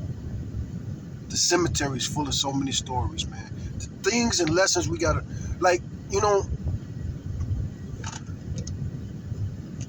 okay, this is gonna be the last story I tell. And this will make the video worth watching. Candace Owens, bitch ass. Liar. Tom McDonald. Fucking cocksucking liar. No black person alive has ever experienced anything. So, I called my case in 1996. I'm 18, giving out too much. I don't want to give out all that personal information. But 1996, I catch my felony. You know, I got to tell my stuff. I got to tell it. So I'm 18 years old. And before that, the police was out for me. There's one reason that I linked in the crime so hard. Puberty hit me like a brick wall, man. I couldn't go, not just that, but people used to say, when I was a teenager, they used to really say I look like Snoop Dogg.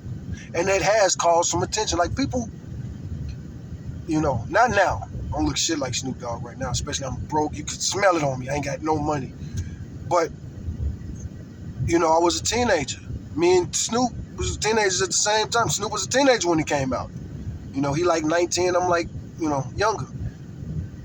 But anyway, something about me, I attracted way too much attention, and you don't want to attract a lot of attention. That's why I can't stand people like Tom McDonald. If you so fucking oppressed, why you go out your way to look as crazy as possible? You're oppressed, you can't go nowhere without people fucking with you, but you got all these colorful tattoos on your face. You got a fucking diamond hog snout earring in your nose. You got like an earring right here. When you do the camera be all in your grill and shit. Lit all perfectly, all polished, like airbrushed and shit like that. Super clean environment, all that type of shit. I don't like videos like that. That ain't what rap's supposed to be. That's what pop music is. You already got that shit. Why can't we have shit? As poor niggas, we can't have shit.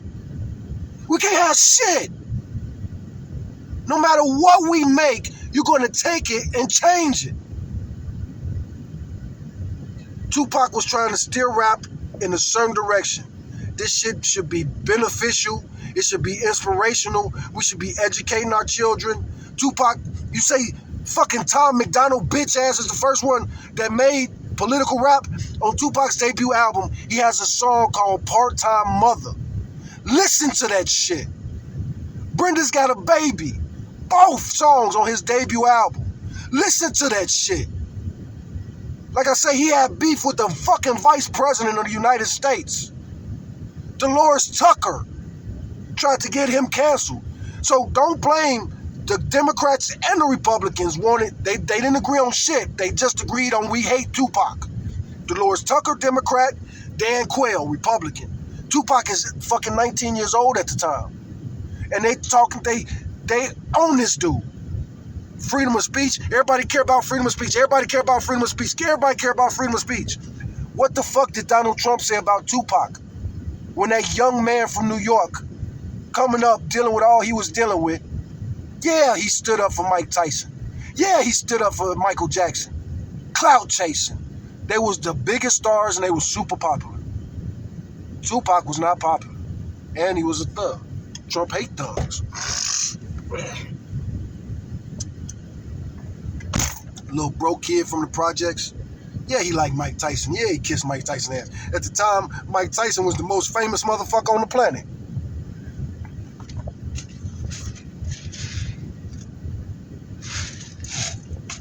If you look at any videos on my channel, especially anything going back before January 6th, you see me show Donald Trump a lot of love. But fuck Donald Trump. And Republicans need to stand forward. These motherfucking MAGA motherfuckers call themselves Republicans. And they took Confederate flags into the fucking Capitol with automatic rifles. And these Republicans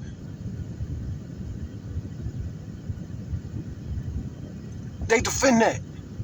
These Republicans call motherfuckers who took the Confederate flag the party of Lincoln and Grant. What the fuck happened, Republicans? It was already hard being, I wasn't officially a Republican, but I was conservative, so I was down with a lot of Republicans. A lot of black Republicans. A lot of black conservatives. And that was the hardest thing about being a black Republican or black conservatives. Other black people are like, why are you part of this racist party? They don't like black people. They don't like black people. And now, that was the hardest thing as a black conservative. And we would have these debates, and you let them know, like, it was always love. It's still love. Black Republicans, especially us men, we get respect when we go to the neighborhood and we talk and we love and we care about our people. They don't shit on us. It ain't that dangerous and all that other type of bullshit. They want to hear us. Especially if we're respectful, we talk with love, and we really want the best for people.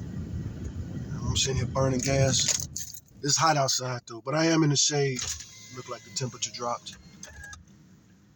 But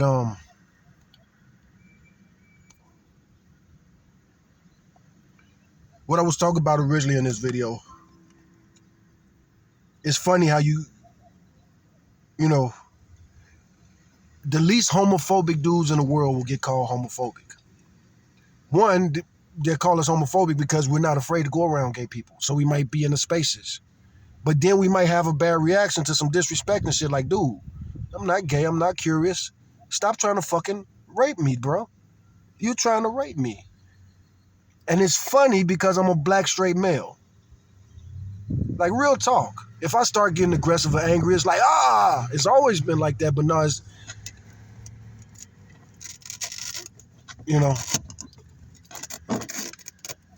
we're just meat. They don't see our humanity. They don't see our humanity. It is upsetting. Especially like I say, I'm going through this like celibate stage. I don't have a woman. And then I live here in Austin where, girls don't flirt with me a lot here in Austin. Even before I went to this look that I'm going for now, which ain't a look, I don't groom myself much. I don't shave very often. I don't, my hair ain't, I don't brush waves into it. I don't brush it. Well, I do brush it more these days. I'm not a dreadhead no more. I was a dreadhead for at least 10 years. And by dreadhead, I mean, I don't cut my hair. I don't get no edge up. We are sick of America. We are all sick of America. My favorite comedian that's living right now. I can't say that. I got too many favorite comedians. I was going to say Bill Burr's my favorite comedian.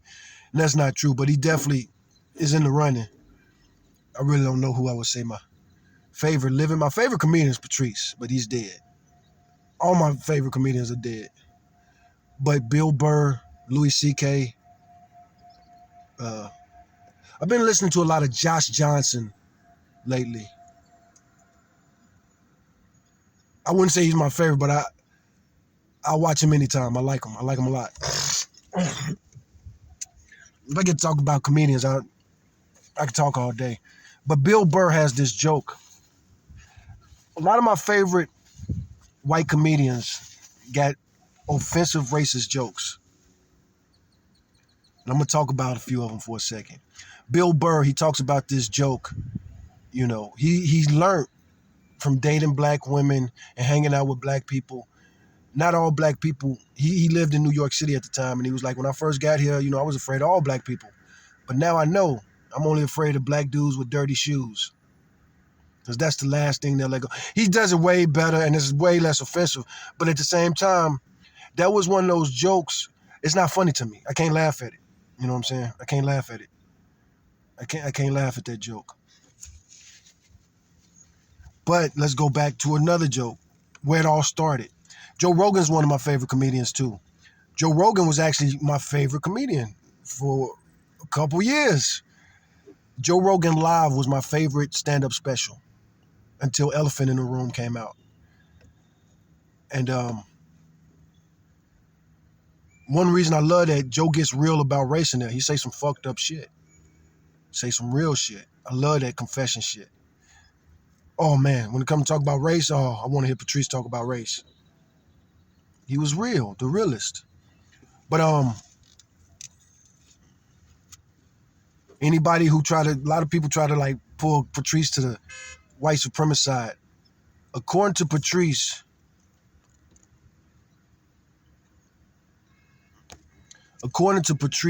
he went to prison for a rape he didn't commit. So why would he be on the Blue Lives Matter? He has a joke about how he don't hate cops as much as he used to, but that don't mean that he was on the side of, he wouldn't be on Trump's side. He would not be on Trump's side, no way. He went to prison as a child for a rape that he said it never happened. Anyway, his story's out there. You could hear him talk about it online. Go listen for yourself. But I believe Patrice. I believe the way he tells the story. I believe it. You know, I believe it's pretty accurate. I believe he was being honest. Anyway,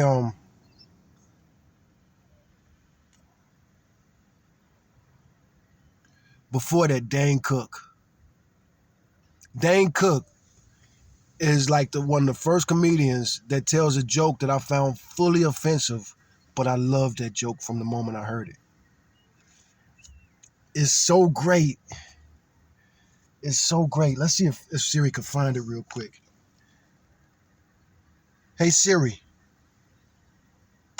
Play Dane Cook, Baby Black Boys. My dog featuring Quavo, Money Back Yo. Dane Cook has this joke. Heartbreaking joke.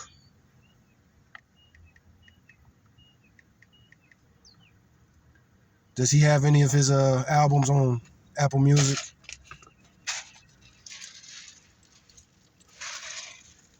Apple Music got a lot of... You ain't got no Dane Cook? What the hell? They ain't got no Dane Cook on Apple Music. Dane Cook, you ain't on Apple Music. You gotta put your albums on Apple, man. But anyway, I'm gonna butcher the joke. I think it was on the special Vicious Cycle, and this is back in the MySpace days. Dane Cook blew up off of MySpace, and a lot of comedians hated him for it. They was lying, saying that he was no good. I get it. You don't like his style. You don't like his joke. But he's no good. It's like the same shit with Kevin Hart. Like, you might not like his style. You might not like his delivery. But no good? He not funny at all. All that laughter don't tell you nothing. Try to get it. Try to understand it, maybe. Anyway, so Dane Cook is a white guy, if you don't know who he is. He's a white stand-up comedian / actor.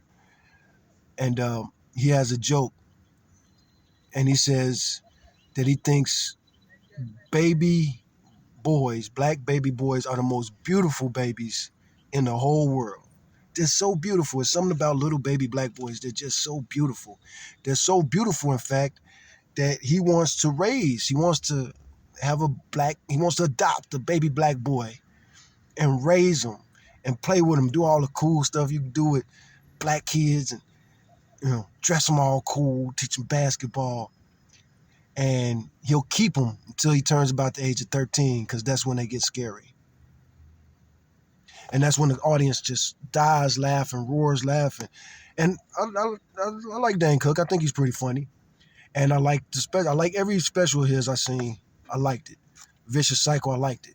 And I think it was on Vicious Cycle. It's hard to say because he was dropping a lot of specials at the time. He was doing his thing. But I remember he tells that joke, and I remember just, that stone faced me. And it didn't just stone face me, but it like rattled in my head. 13, that's when they start getting scary. 13, that's when they start getting scary. 13, and at the time I was much older than 13, but it made me think about so much. Like, damn. Because I used to be a little cute boy growing up in Chicago. And I was an outside kid. I was always out there talking to strangers, riding public transportation, helping people with their groceries. Excuse me, ma'am, can I help you with your bags? And everybody treated me like I was a little cute boy. Cops would smile at me and wave at me. People I didn't know would be cool. Girls was awesome. Everybody was so nice to me. Right until about puberty. For me, it was probably like 11, 12 when things start getting weird. I always got jumped growing up in Chicago. I dealt with that a lot of beef, because I always had girlfriends. And look at these red pill motherfuckers. They fucking hate you. And don't add race to it. I dated all races growing up in Chicago. I was a pretty popular kid, man. And my first girlfriends were mostly white, because those were the girls that, when you talk about like preschool and kindergarten and daycare, that's when girls just walk up to boys and like, you're my boyfriend now. Let's go play house. So I experienced some of that as a young man. But at like 11, 12, that's when I was like different. I'm chasing certain girls. I got a type. I'm checking this out. My sex drive is alive. Puberty hit me hard, man. And that's a really hard, awkward stage. And that's why fathers are really important. Because now your mom don't like you no more. Your dad, he like you a lot. Now you're a teenager, y'all can play sports together, you can hang out, and Mom, who used to love and adore you, super protective of you, now she look at you with suspicion. Now she like, now she like, put a shirt on, and all that type of stuff. Nobody's about protecting you. They're trying to be protected from you. No matter what you do, and again, it's not true for all black dudes. Some black dudes, I think most black dudes, I learned this from the Red Pill, listening to these dudes talk. Most people are like Tom McDonald. They want more attention. Most people don't get enough attention. That's not true. But, most people have that red pill mentality. Why not me?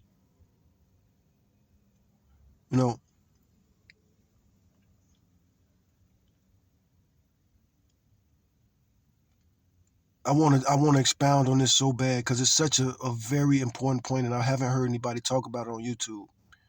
Everything in life is a gift and a curse, and the grass is always green on the other side. If you're somebody who got too much attention growing up, man, you probably want to just be able to escape and disappear. I wish I could turn invisible. If you grew up and you didn't get enough attention, you could be on the red pill side. I don't really fully understand the mentality. You know what I'm saying? I really don't.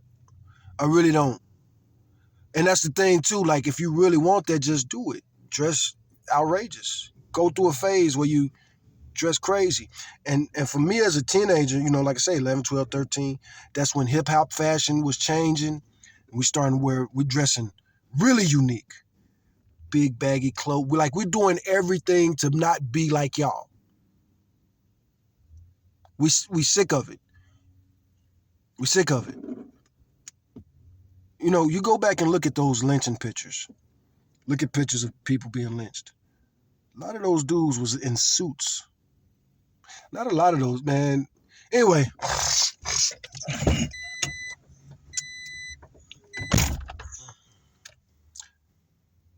A nigga in a suit is a nigga in a suit. And I can't stand niggas that like artists that don't like niggas. You know what I'm saying? Like Tom McDonald. He talk all this race shit. And the dude who just made that diss track, he had a really funny point about a scene in Tom McDonald's videos. I don't know which video was because I can't really stomach a lot of his music. But there's one scene where Tom McDonald is standing in front of a bunch of black actors with their shirts off. And you know, me seeing a visual like that, it's insulting on so many levels. It's insulting on so many levels. One, you know, first one, what are you trying to convey? You know, just on that level. Why did you choose this imagery? Why did you choose this imagery? And then let's go deep. What are you trying to say? These black dudes are all standing behind you. Are they like following your lead? Are you their leader? On some Charles Manson shit? Because you really are like on some Helter Skelter shit. You know, people were dissing this, Mac Lethal made the diss song. It's called Tom McDonald is a Nazi. Hell of a diss song. Really, I would have to say, man, that's the best diss song in at least 10 years. You know, Kendrick did murder the shit out of Drake. But none of those songs was perfect, especially beginning to end, verse to verse. All of those songs were problematic. I love Kendrick's music, and I love everything he dropped, but a lot of that shit was very problematic. Accusing a dude of being a child molester without no proof. He didn't accuse him. Let me correct that. A lot of people saying he didn't accuse Drake of being a child molester. He accused Drake of being a pederast, attracting to new bio girls, and down with pedophiles. He didn't flat out call him a pedophile. But there's a lot of implications. He put a jacket on him. He put a jacket on him. And that is, you know, we don't do that. We don't do that. We don't do that. That's a serious accusation, man. And if it turned out to not be true, you know what I'm saying? But it might be true, so. Either way it go, I mean, man, it's problematic. Meet the Grahams was fucked up. It's a great song. Ugh. The most dissiest diss of all time in a lot of ways. But again, back to this Mac Lethal, Tom McDonald's a Nazi. Lyrically speaking, wow. Wow. Please tell me a song that has that many ding, ding, ding, ding, ding. People like, some people, their criticism, he mostly dissed Tom's girlfriend. No, he didn't. He addressed her at 2 different times, a few different lines.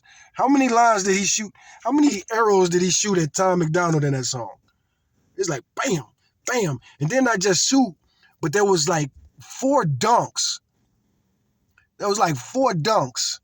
Like, oh, oh, oh, oh. 4 bars in there that was just like, ah. I watched a lot of reactions and a lot of Tom McDonald fans. A lot of people who said the song was horrible, you could watch their reaction, and when he said them for certain lines, they're like, oh, and then at the end of it, they like, nah, this ain't hitting. It ain't hitting, but you over here look like you about to start crying. It hit. Your words are not matching your emotions. But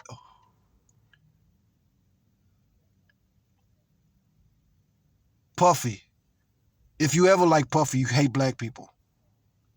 The same people, you know, like I say, if you weren't supporting and promoting Tupac since 1991, if in 1991 You know what I'm saying? That's another thing that like really fucks me up. People who clearly hated Tupac, or they just didn't want to acknowledge him because like, you know, dude is too good, man. They do good. They do good. I don't want to say good, but they do good. He got a lot of criticism. Like I say, most rappers that had anything to say about Tupac, they said he was too political. The same motherfuckers that give Ice Cube props for being political. And me personally, I don't like it when people call, you know what I'm saying? I ain't gonna say that Cube wasn't political, but Ice Cube compared to Tupac, O'Shea Jackson compared to Tupac Shakur, or Tupac Shakur. You know, Tupac clearly was well read. Ice Cube was well versed, but he wasn't well read. And he talked a lot of rhetoric. He was spewing a lot of Farrakhan rhetoric. A lot of things he was saying, they weren't information that he gleaned from study. He was parroting, you know, he read some of them Nation of Islam books and he was parroting some of that shit. Some of that shit that was just goofy and wacky that he don't believe today. So that ain't even political, in my opinion. You know, being pro-black, being pro-white, you know, that ain't political. Talk politics. Tupac talked politics, nigga. He talked politics. He talked about legislation. He talked about changing laws. He talked about voting. Ice Cube literally said don't vote in some of his songs. Like,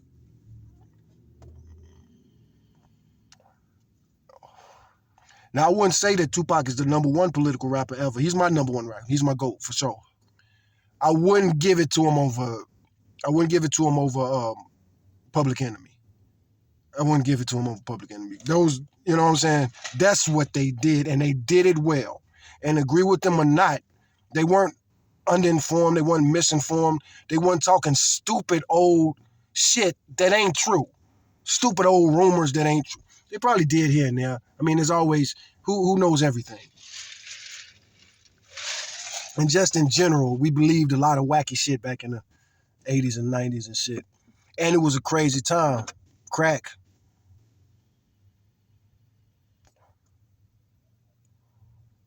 And how do you deal with that shit?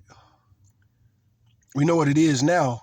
But back then, when you're around somebody that's super intelligent, perfectly respectable, but they cracked out, it is like, you know what I'm saying? Like demon possession. Like, you don't know what the fuck that is. And then on top of it, different smokers act differently when they own the crack. But Tupac, definitely the first, as far as I know, I might be wrong about this, but it seems like Tupac was the first anti-child molestation rapper. And Tupac was saying, you know, we got to protect these babies from sexual predators or this, you know, he warned us about so much stuff. He was right politically at such a young man. Look at what sexual abuse out of control has done to this country.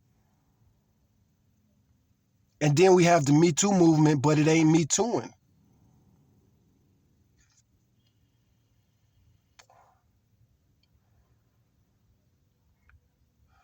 But Tupac cared about that. But again, how many people sided? So Tupac was the anti-child molester rap. P. Diddy and Biggie were the pro-child molester rap. I promise you, Biggie has on several songs rapping, bragging about sleeping with children. He got one lyric where he talk about raping kids and throwing them over a bridge. He got one rap where he talk about having sex with Raymond Simone when she was like 12. That's music that they made. And now these same people are trying to act like, well, you was promoting this shit back then. You said Tupac sucked and Biggie was better. I bet you there's a child molestation song on Biggie's first album. I bet you. Hey Siri, look up Biggie Small's first album. Apple Music will search for it. I didn't want it to look on Apple Music. I want to see the Wikipedia page. So Ready to Die. Was that his first album? Say released in 1994, so it got to be. Intro. Things Done Changed. Give Me the Loot. Machine Gun Funk. Warning. Ready to Die. One More Chance. Fuck Me. Interlude. The What? Juicy. God, I hated that song. I hated everything about that song. The original Juicy is better. And B1. I like B1 song better. Me and My Bitch. Big Papa. Come in the door, waving the fofo. All you hear is, Papa, don't hit me no more. He's rapping about smacking a woman with a gun. Ain't no dude gonna yell, Papa, don't hit me no more. Suicidal Thoughts. Who Shot You? It wasn't on his first album. What the fuck?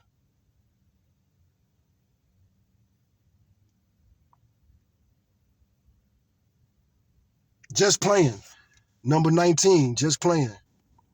I'm not going to play it because, of course, Bad Boy don't like me. They'll definitely strike my shit. But that's the song where he talks about Raven Simone. And she was a baby. Fucking pervert. That's why Pac fell out with them. I kept almost telling that story about what happened with Tupac and Puff. You know what I'm saying? Puff, I might have told the story. I've been talking for 2 hours. But Puff made a pass at Tupac. Or Tupac saw it coming and checked him, and they fell out behind that. Think, if anybody was scared of Pac when he was alive, Puffy made a diss track towards Tupac. Stop yapping. Shit sucks. This shit is ass. But he didn't release it, and it was kind of like secret. It seemed like he was venting. But publicly, he never said nothing bad about Tupac. I didn't even know they knew each other. It's so funny. So I was a Tupac fan. I was a serious Tupac fan. And I always hated Puffy and Bad Boy. I didn't even know they was beefing till Machiavelli. Well, no, I take it back. I did know they was beefing before Machiavelli. But I didn't like them before. When I first saw them, I first saw that video, Juicy, and I was like, what is their message here? What is their message about the black community? What is their message to the black community? What are they trying to say with this cinematography? What are they trying to say with these lyrics? And I've had this conversation with people. And now I'm putting it out there. I hope people watch this, and I hope people get in it. I hope they think about it. What's up with that video? Again, like back to Ice-T. Ice-T made that video, I Always Want to Be a Hoe. And he had actual pimps and actual hoes in that video. What was he trying to say to us? What was he trying to say to America? What was he saying about Chicago with that video? Fuck Ice-T. On behalf of Chicago, on behalf of the city of Chicago, and niggas like me who grew up in the streets, who knows a lot of girls who was prostituting at 11, 12, 13, 14, who knows girls. I had a girlfriend. I broke up with her when I found out that her mom used to prostitute her. And this is what you laugh and joke about. I was in 7th grade. She was in 5th grade.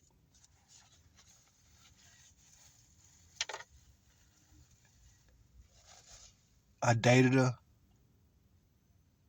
And I found out, one of the OGs told me, like, yeah, man, her mama used to trade her, man.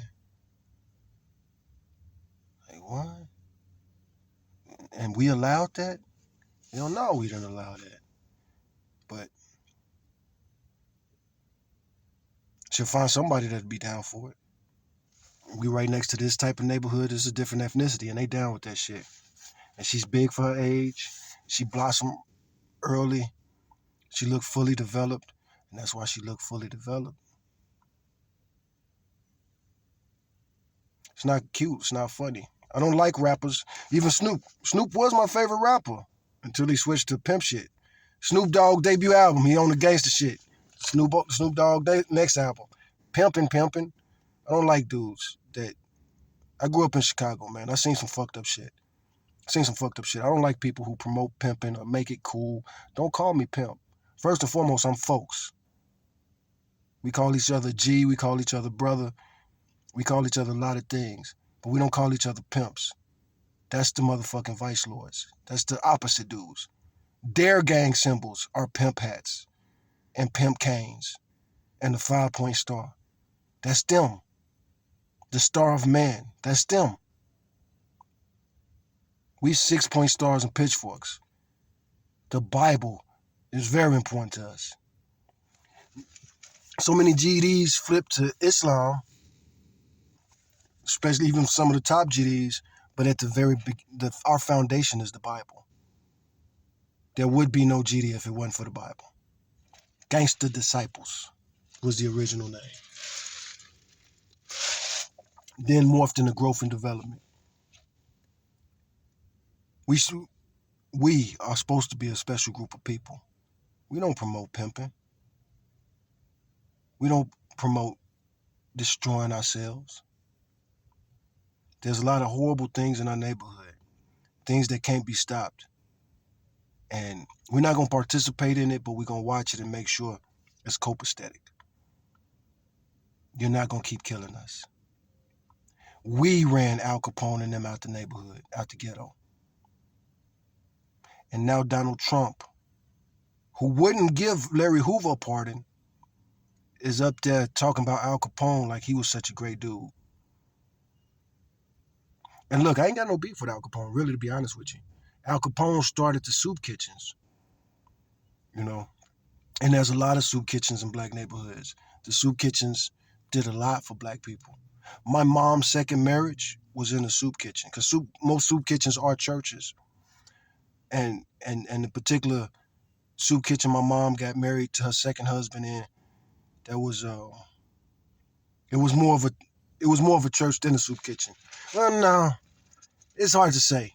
It's really hard to say. Soup kitchen, church, but it was very much a church, and it was a soup kitchen. But because it wasn't more of a church, it was a soup kitchen. It's hard to say. It was kind of both, because like I say, my mom got married there, so they did those ceremonies.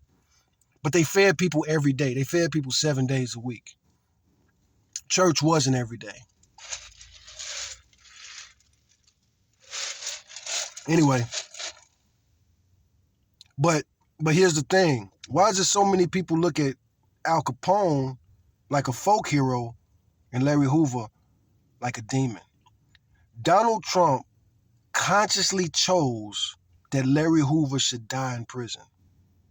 All the pardons he gave out, rappers and celebrities who didn't even get much of a punishment, but Larry Hoover, who got railroaded the way he did. Word on the street, rumor is, Larry Hoover never killed anybody. So how is he in prison for what he's in prison for? And then the sentence, but Al Capone is cool. Kanye West went to the White House, brought up Larry Hoover, and explained a little bit of it to him.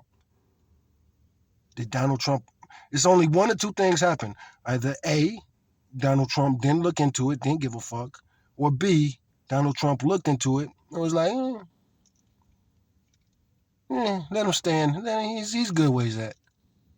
So every GD out there and everybody who has that love and respect for Larry Hoover, you better not vote for Donald Trump. He's over here crying, the most oppressed, victimized person in the world. The justice system this, justice system that. The FBI this, the FBI that. So why didn't you free Larry Hoover? I would really love for the presidents, somebody needs to ask the presidents that. I would like for Obama to be asked that. Why didn't you pardon Larry Hoover? No, you know who he is. No, you know the story. Know lots of people who gave you money, campaigned with you, talk politics to you. No, lots of people told you the story. That's the narrative. This is the truth. This is what the man did to the city, for the city. This is how the man led the young man. Peacemaker. again, it is what it is. You people are going to say what you're going to say about Larry Hoover. We already know.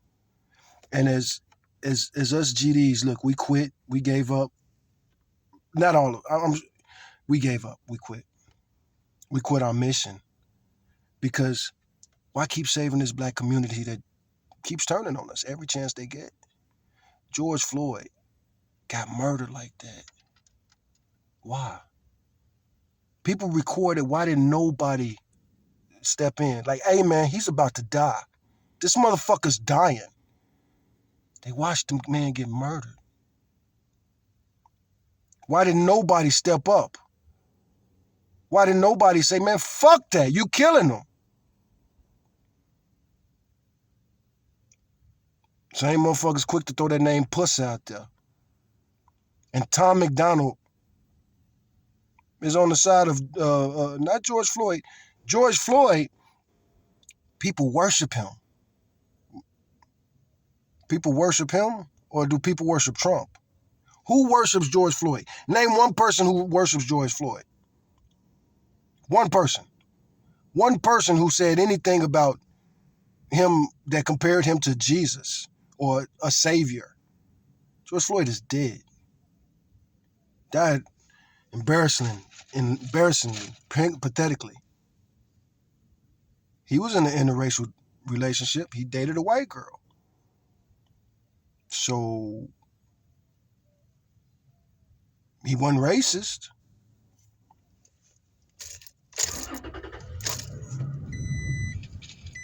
And we've seen a lot of murders on camera like that.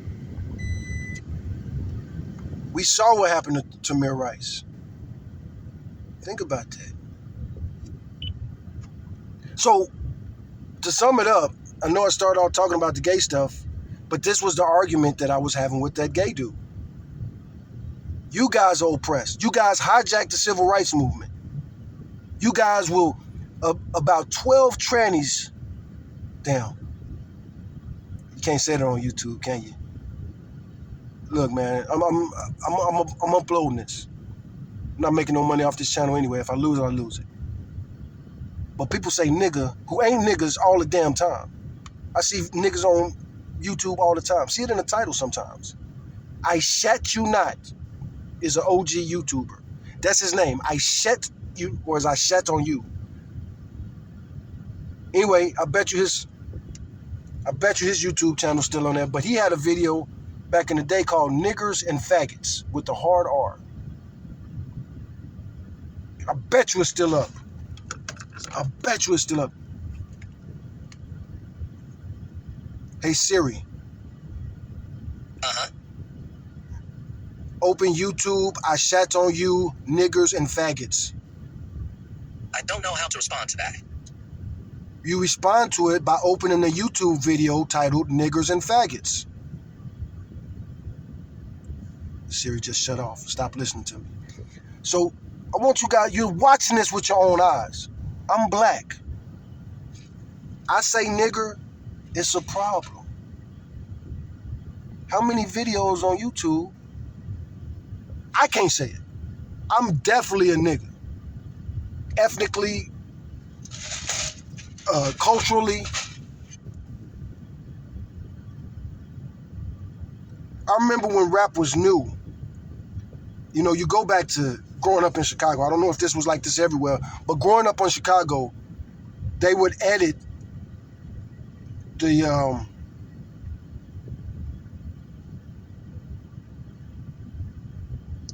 so here's a video. I just typed in niggers to see what happened.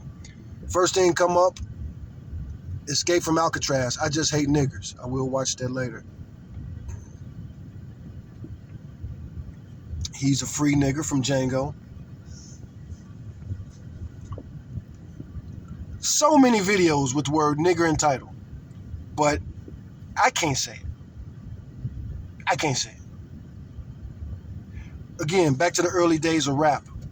I remember when rap first came out, none of the rappers, they would bleep out if they said nigga, N-I-G-G-A. If they said nigga was not allowed on the radio, but nigger was. And it was played all the time. Think about the TV series Shaka Zulu. Not only did they say nigger a lot in Shaka Zulu, but they had black women butt naked on primetime TV, like animals. That was really the message. That was really the message. Nudity is not allowed on television unless it's animals. And Shaka Zulu, all the women are topless. And this was primetime television. And anyway, I want to talk about that more in the future. Wait, hold on. I'm going to save some of these videos to my...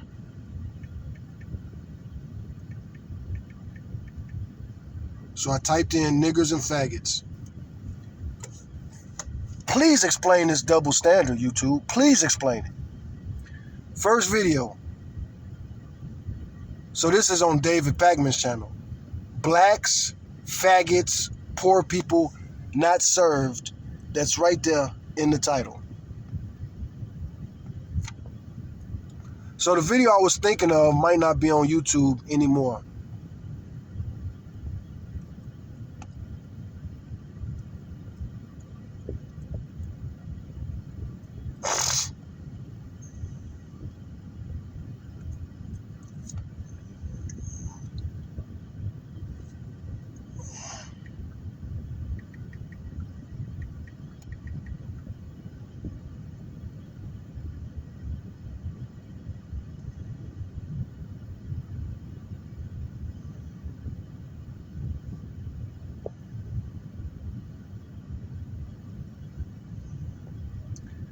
I wonder if it's been finally taken down.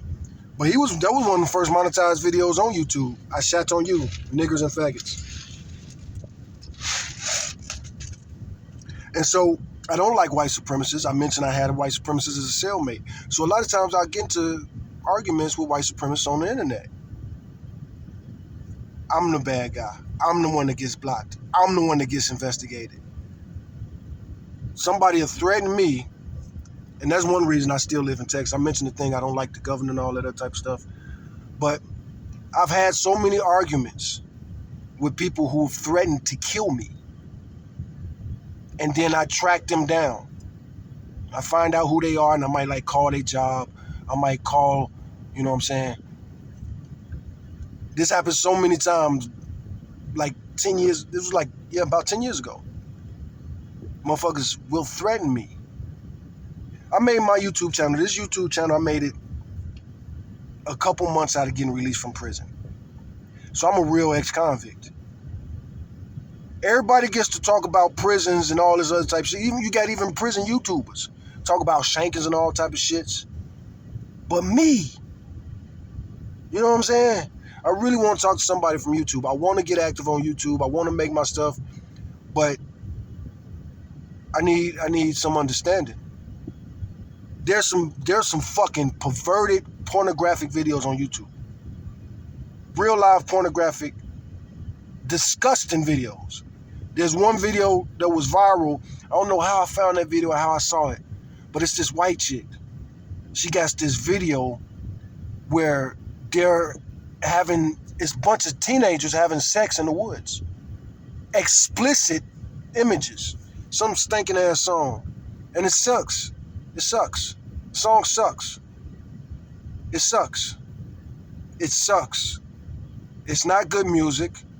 The message is, it's supposed to be like anti-body image, positive, but it's not. Whatever message, I've argued with people in that comment section too. And nobody's helped me understand and explain it. But it's like, if I describe that video on YouTube, I'm probably getting my YouTube channel deleted. And I'm a grown-ass man.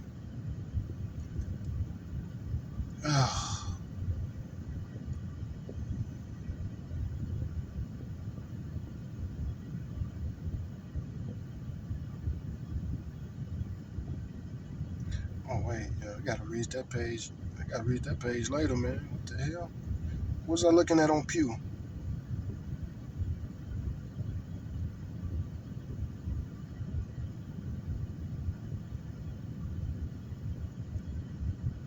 I think that video might not be on YouTube anymore.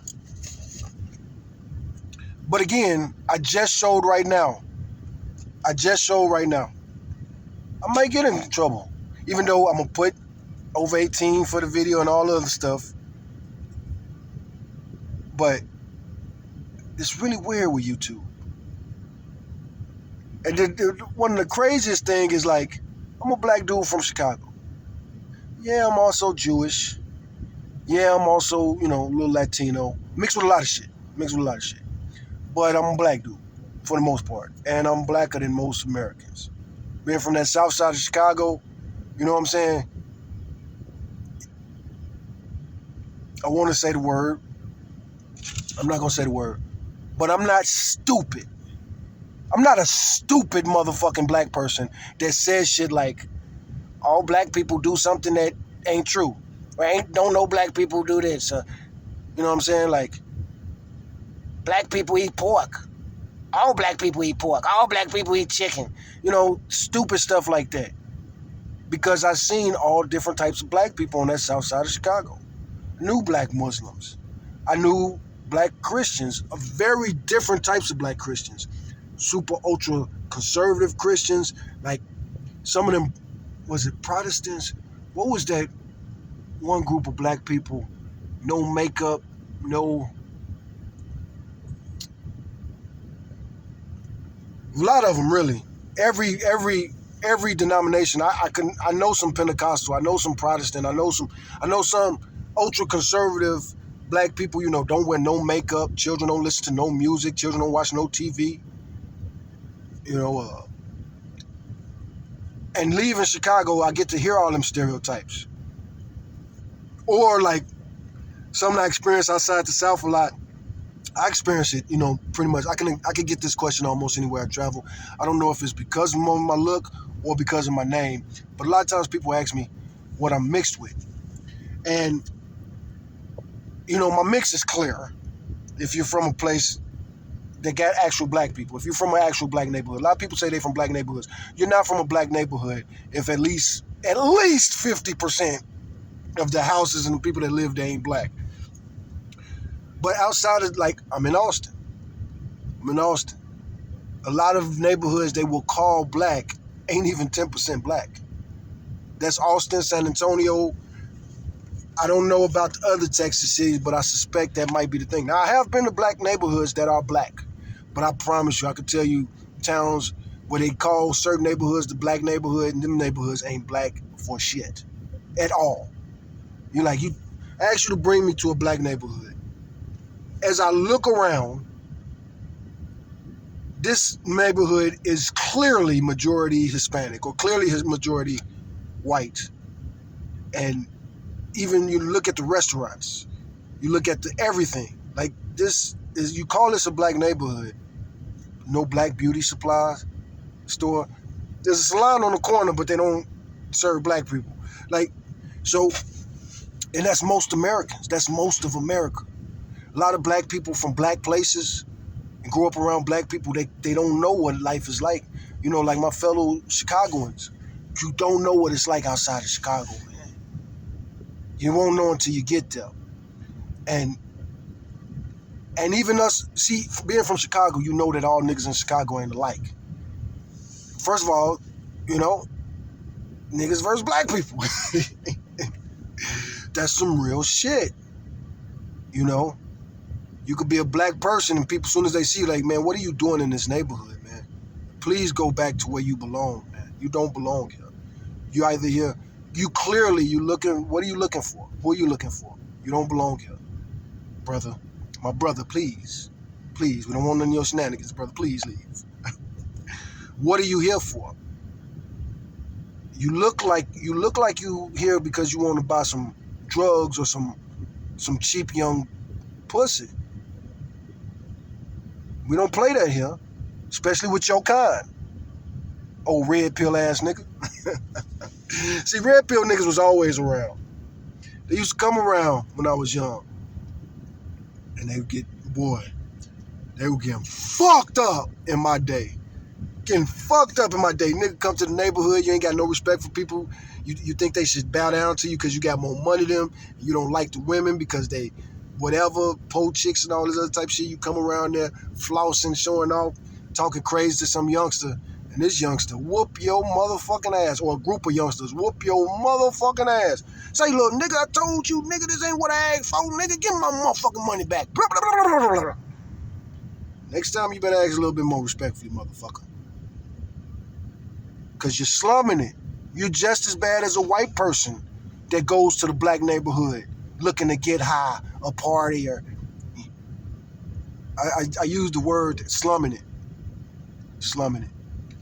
And that's what I see when I see Tom MacDonald and the gays. You don't like black people. You don't fucking like black people. But you do want... See, that's some shit. Like, somebody like Tom MacDonald, I'm the best rapper alive. I'm the best rapper ever. But they won't acknowledge me because I'm white. Motherfucker, black, there's some black dudes that make MAGA rap. They ain't got no following like you. You would not get away. This motherfucker got a song, If I Was Black. How fucking dare you, bro? First of all, you're not even American. How the fuck would you know? How the fuck you gonna speak of what it's like to be a black person born and raised in Chicago, or Detroit, or Cleveland, or St. Louis, or do you even know these cities I'm mentioning? How many cities can you fucking name? You know what it's like to be a little black kid walking to school in America? The fuck? If I was black. If I get comments in this video, I will review Tom MacDonald. And I don't like him. And I'll explain why. And it ain't just I don't like him. The nigga's garbage. Oh my God. I hope if I get 1,000 comments in this video section within a month, you know, let's not have me obligated to something when I'm 60. But if I get 1,000 comments in this video section, I will review a Tom MacDonald video and I will explain why it's such a spit in the face, why it's such a smack in the face. Stop making our fucking meat. This would be my request to Tom MacDonald. You just had this rap battle with well, it ain't even rap battle yet, but Lethal just dropped a diss towards you. Listen to that shit and be respectful. Please stop making rap music. Please stop making rap music. You are an anti-rap rapper that hates rap. One of the main bars, one of those slam dunk bars was, I'm a 52-year-old white woman. I hate rap, but I like you, Tom. I don't know exactly the quote exactly, but it was basically that. Tom, if you hate rap, Tom is your favorite rapper. That's fucked up. That's, you know, I don't care for the term culture vulture. And one of the main reasons I don't care for the term culture vulture is because I think a lot of dudes get it unfairly. A lot of white dudes who really do love hip-hop and respect hip-hop get called a culture vulture. And some, like, I flat out and say it. You know, they mostly call DJ Vlad a culture vulture. I don't really like that. Because Vlad, how is he a culture vulture? He built up, you know what I'm saying? He built a whole new type of hip-hop. You know what I'm saying? Like the interviewing, you know what I'm saying? Like, he did that. And like he clearly loves rap. He clearly loves rap. You know, like a lot of things too. You know, but yeah, fuck Tom. Fuck Tom. You're a rapper, but you don't want to look like, I don't even know how to describe it, because he does look like a rapper. And one thing, I like rap. There are a lot of white rappers that I like. And like, I remember the last thing I saw from him, I saw some from Tom. And I don't know what it was, but I was watching I wasn't watching Cold as Ice. So Vanilla Ice has an old movie called Cold as Ice. That was the shit when I was a kid. Just because there was no hip hop shit back then. So when Cold as Ice came out, if you like rap, you probably had to fuck with the movie. Because there wasn't that many rap related movies. Fat Boys and shit like that. Fat Boys, back they was making movies. And again, the shit wasn't great. It was 80s shit. But that's all we had. And it was so fun. But anyway, in Cold as Ice, the little clip I was watching, it was a short. because it's so goofy and cheesy and corny, especially watching it from the future. But there's this thing that Ice does. He has this fucking haircut.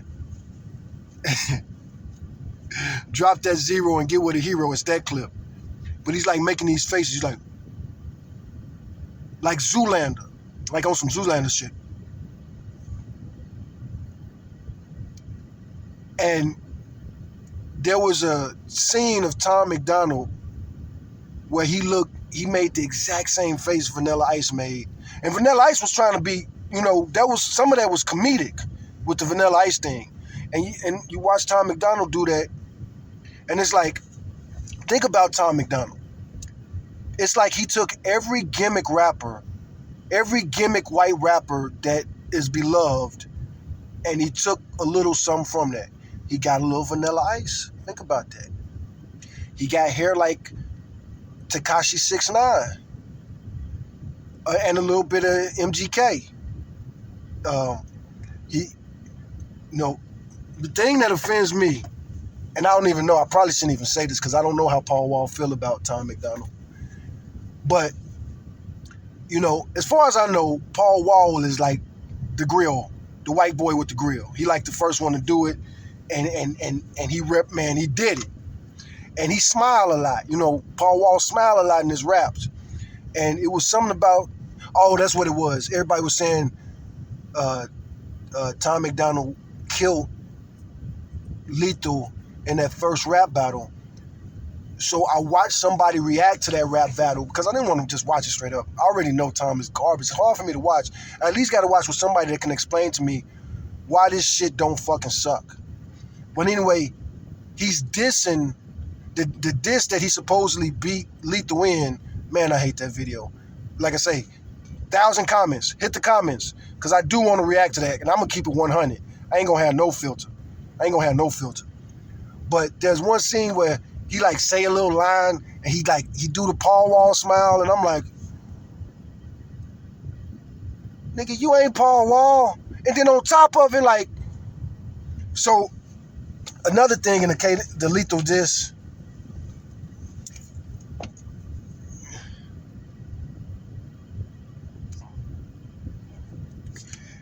So Lethal, he throws out there, Mac Lethal, he throws out the premise that Eminem doesn't like Tom McDonald. And here's the thing.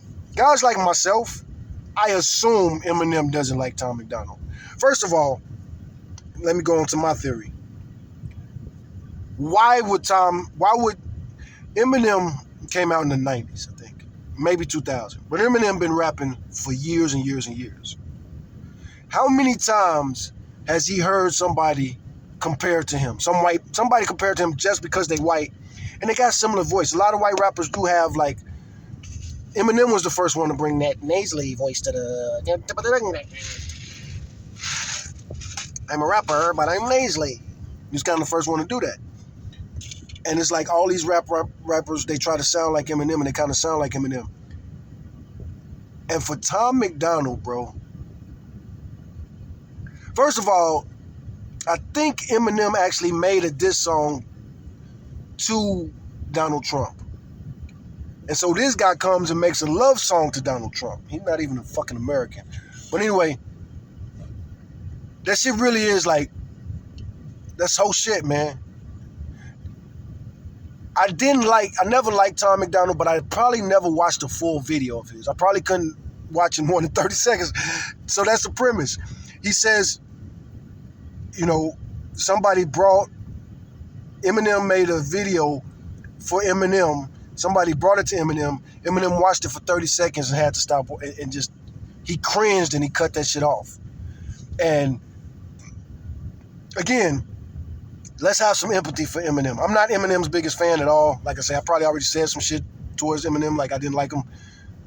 Some things I don't like about him, and how I definitely didn't like him in the beginning. And man, fucking Slim Shady, that song changed rap instantly. BET changed instantly. I had to stop watching BET. I used to watch BET, not all of it, but I used to watch the music. And Eminem ended the gangster era single-handedly. on MTV and BET. The gangster rap era was over, and Tupac was revolutionary but gangster. That was his lane, revolutionary but gangster. You know, and so that was also like flexing up the revolutionary but gangster era. By the gangster era still being alive, quite a few of the gangster albums that was coming out was revolutionary but gangster. And so that was a genre, and Eminem pretty much killed that genre. You know what I'm saying? You could kind of say Kendrick is revolutionary but gangster, but not really. Not really. Kendrick is West Coast. Kendrick is 100% West Coast, in my opinion. In my opinion, he's a lyricist, but he has a little bit of everything. He's somewhat RBG, revolutionary but gangster, but he ain't revolutionary but gangster. He's somewhat conscious, but he not a conscious rapper. He's somewhat a pop rapper, but he ain't a pop rapper. He's somewhat an intellectual rapper, but he ain't an intellectual rapper. He's somewhat, you know what I'm saying? He got a lot of elements, but you know, I don't know. I wonder what type of rap he would consider himself. I think, you know, I would guess that Kendrick considers himself a reality rapper. That's what my guess would be. I don't know enough about him beyond my time. I sleep on a lot of, you know, that beef with him and Drake woke me up. The last album I bought was a Kendrick Lamar album, but I bought it to give to my son. The Black Panther album. But anyway, I'm about to work my ass off, and as soon as I stop recording this, that's why. And like I say, my YouTube channel is gonna change. I'm gonna start uploading the most interesting videos. Like the most interesting videos I got, somebody's making a fool out of themselves. So I don't want to embarrass nobody. I'm not a hater like that. And I'm still not a hater, but at the same time, my truth, I'm very poor. I'm very homeless. Nobody cares. Nobody's gonna help me. I've worked my whole life. I dropped out of school when I was 16, got a full-time job. I was also doing, as my teenage year, I was a juvenile delinquent. I was living a criminal lifestyle in some ways here and there, doing this and doing that. And living off my emotions. That was the main thing. That was the main thing behind my criminality. I did what I wanted when I wanted to do it. And I was really into girls. I got way more trouble from defending myself from strangers. You know what I'm saying? Just because I'm dating some girl. Like a lot of my trouble. I can't wait. Man, please help me blow up on YouTube so I can write my book. You know,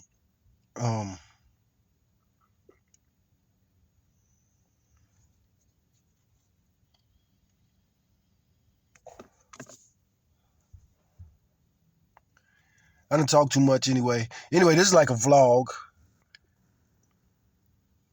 4 hours. But yeah, I'm here in Austin. I'm usually in Austin. I do Uber for a living. That's the only job I got right now. I might lose my CDL soon. I don't even know, man. I might got tickets and warrants and all kind of shit. I might end up in jail. Might lose my truck. I don't really give a fuck. If I end up going back to jail, I'll probably do something in there to make sure I get a long enough time to actually get my shit together, get out with a plan, and start over again from zero, which I've done many times. Well, hell, I was, started at zero. My mom was a foster child. My biological father never gave a fuck about me, but he was an orphan. Talked to him one time.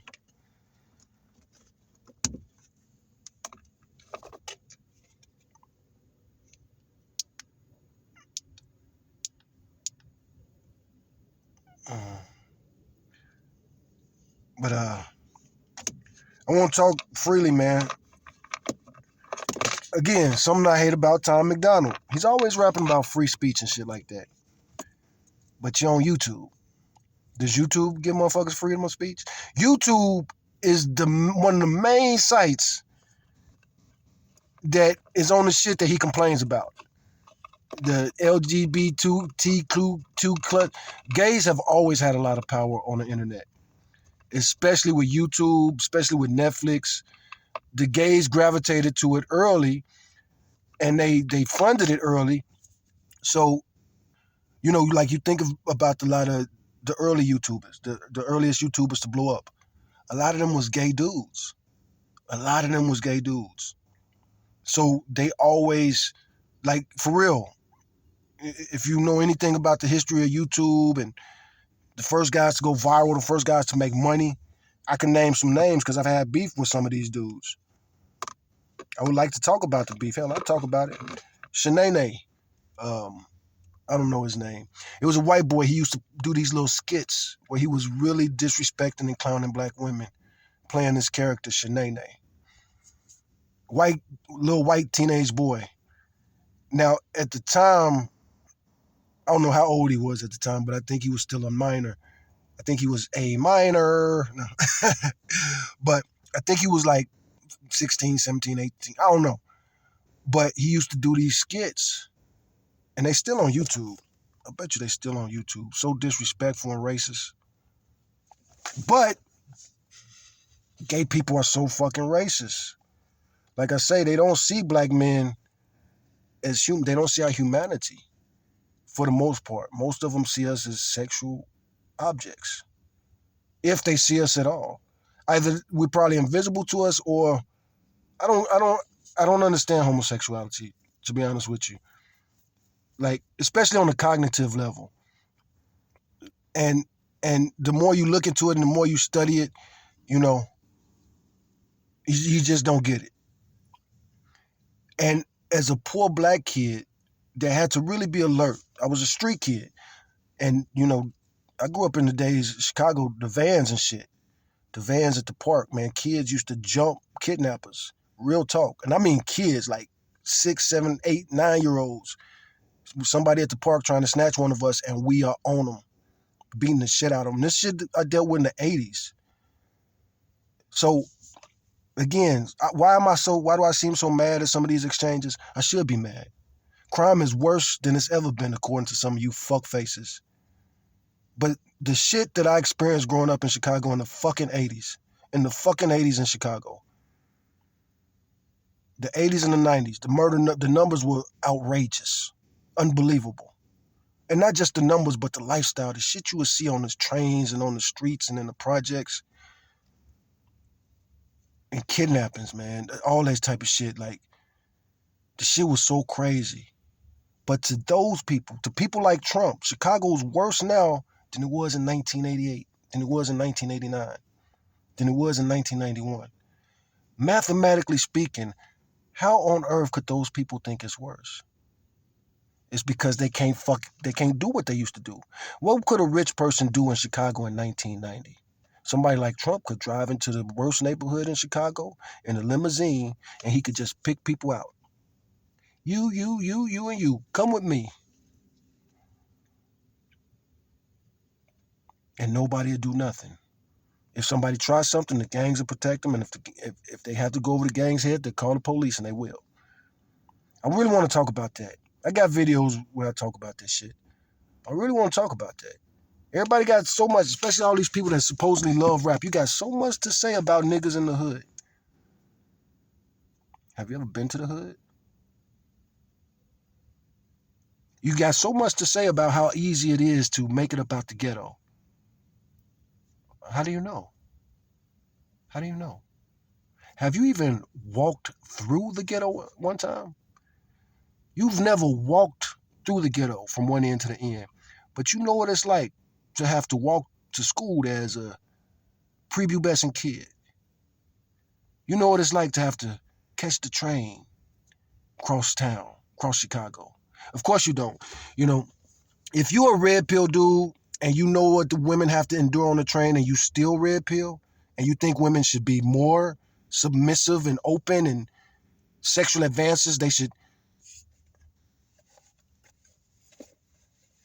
make me president. Trump talking all this MAGA shit, you maggots get behind me. You talk about you want to drain the swamp. You think I won't drain the swamp? I've been to prison for some shit I didn't do before. Larry Hoover's my hero. At least one of them. Tupac, one of my heroes. Malcolm X, one of my heroes. I'm going on 50. I'm not a pedophile. And I got there's plenty of evidence for that. Been to prison.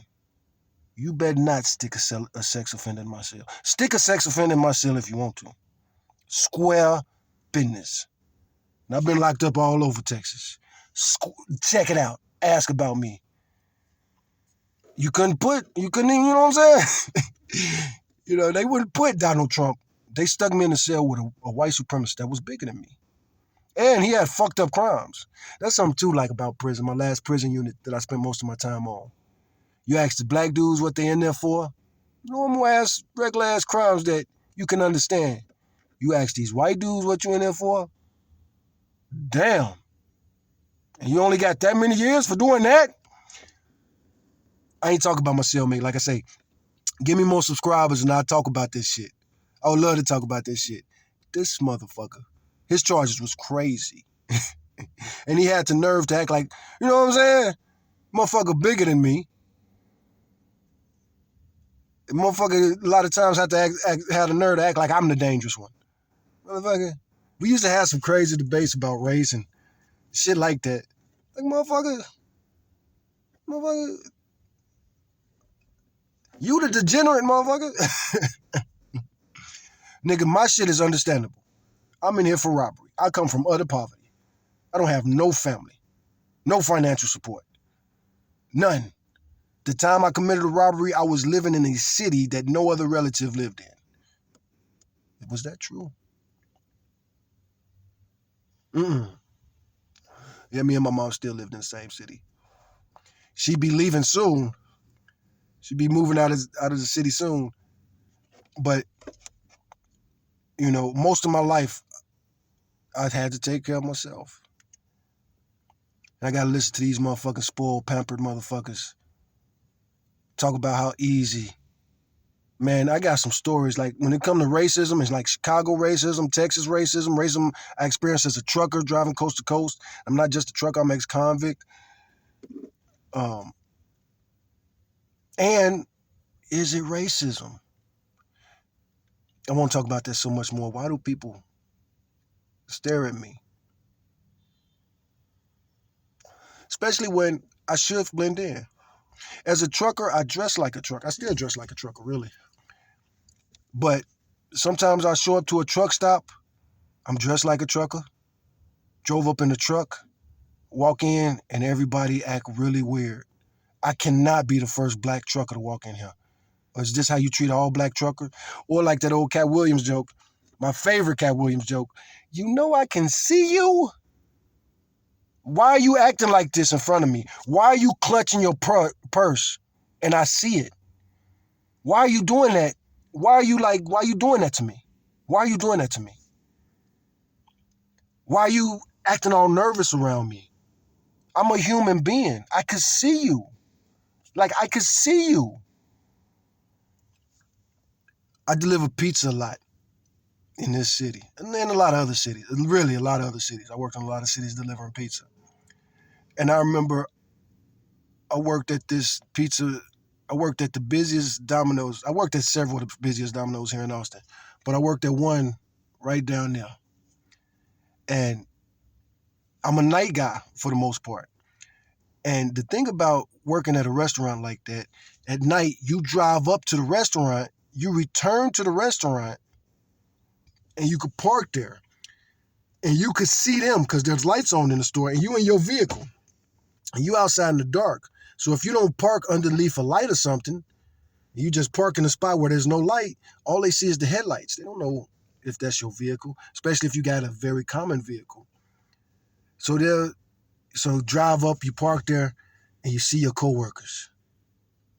And you see your coworkers doing some shit that they never do when you in the store. And you watch them for a second. And you're like, huh. And then you come in the door and, I drove up. Y'all was up in here talking up a storm. Y'all having a crazy conversation. I walked through the door Okay, yeah, I'm out of time. And this is already 3 hours, so yeah, this is the Crazy Man vlog. I don't know how I'm gonna title this. But yeah, crazy rant, political thoughts. The main thing was about gays, blacks. That might be what I labeled as blacks versus gays and blacks versus whites. I don't know. But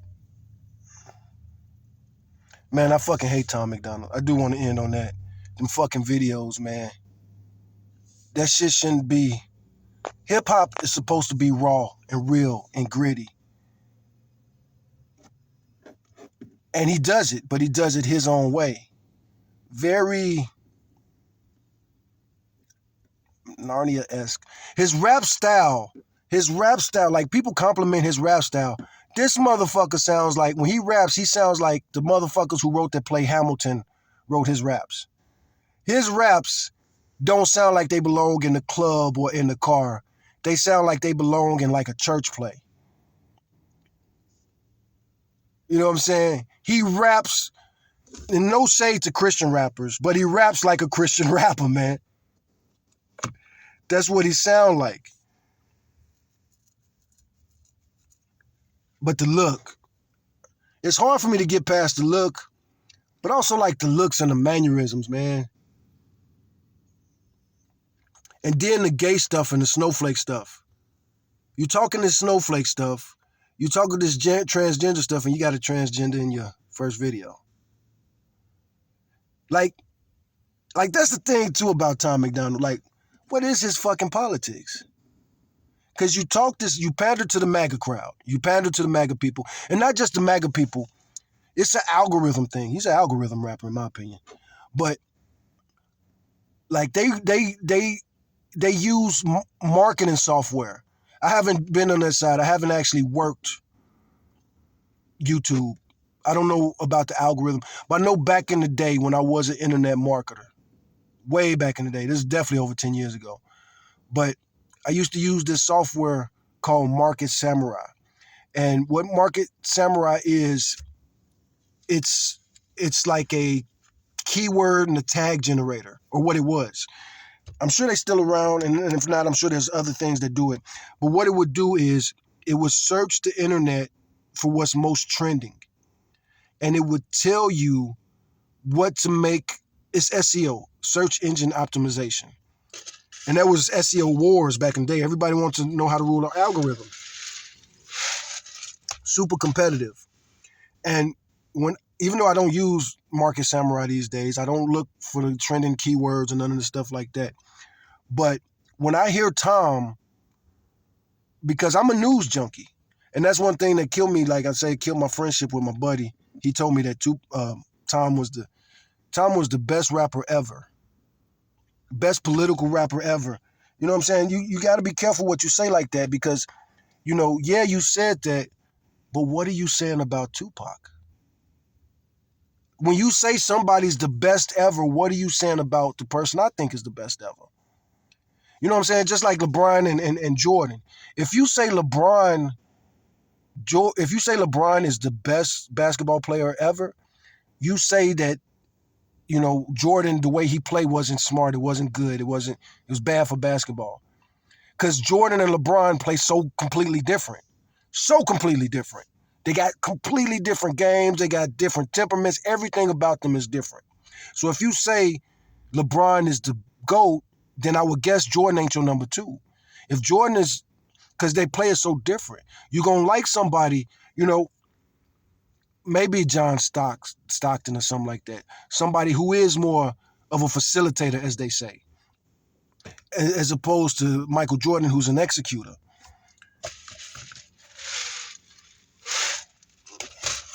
And so the same with Tom MacDonald. Considering that Tom MacDonald is literally the opposite of Tupac in every single way, even the message, he's pro-police. Tupac was pro-police reform. Tupac was bald. He was bald because he was beat by the police. But anyway it go, saying Tom is the best ever, you're saying Tupac was the worst ever. And that's just real talk.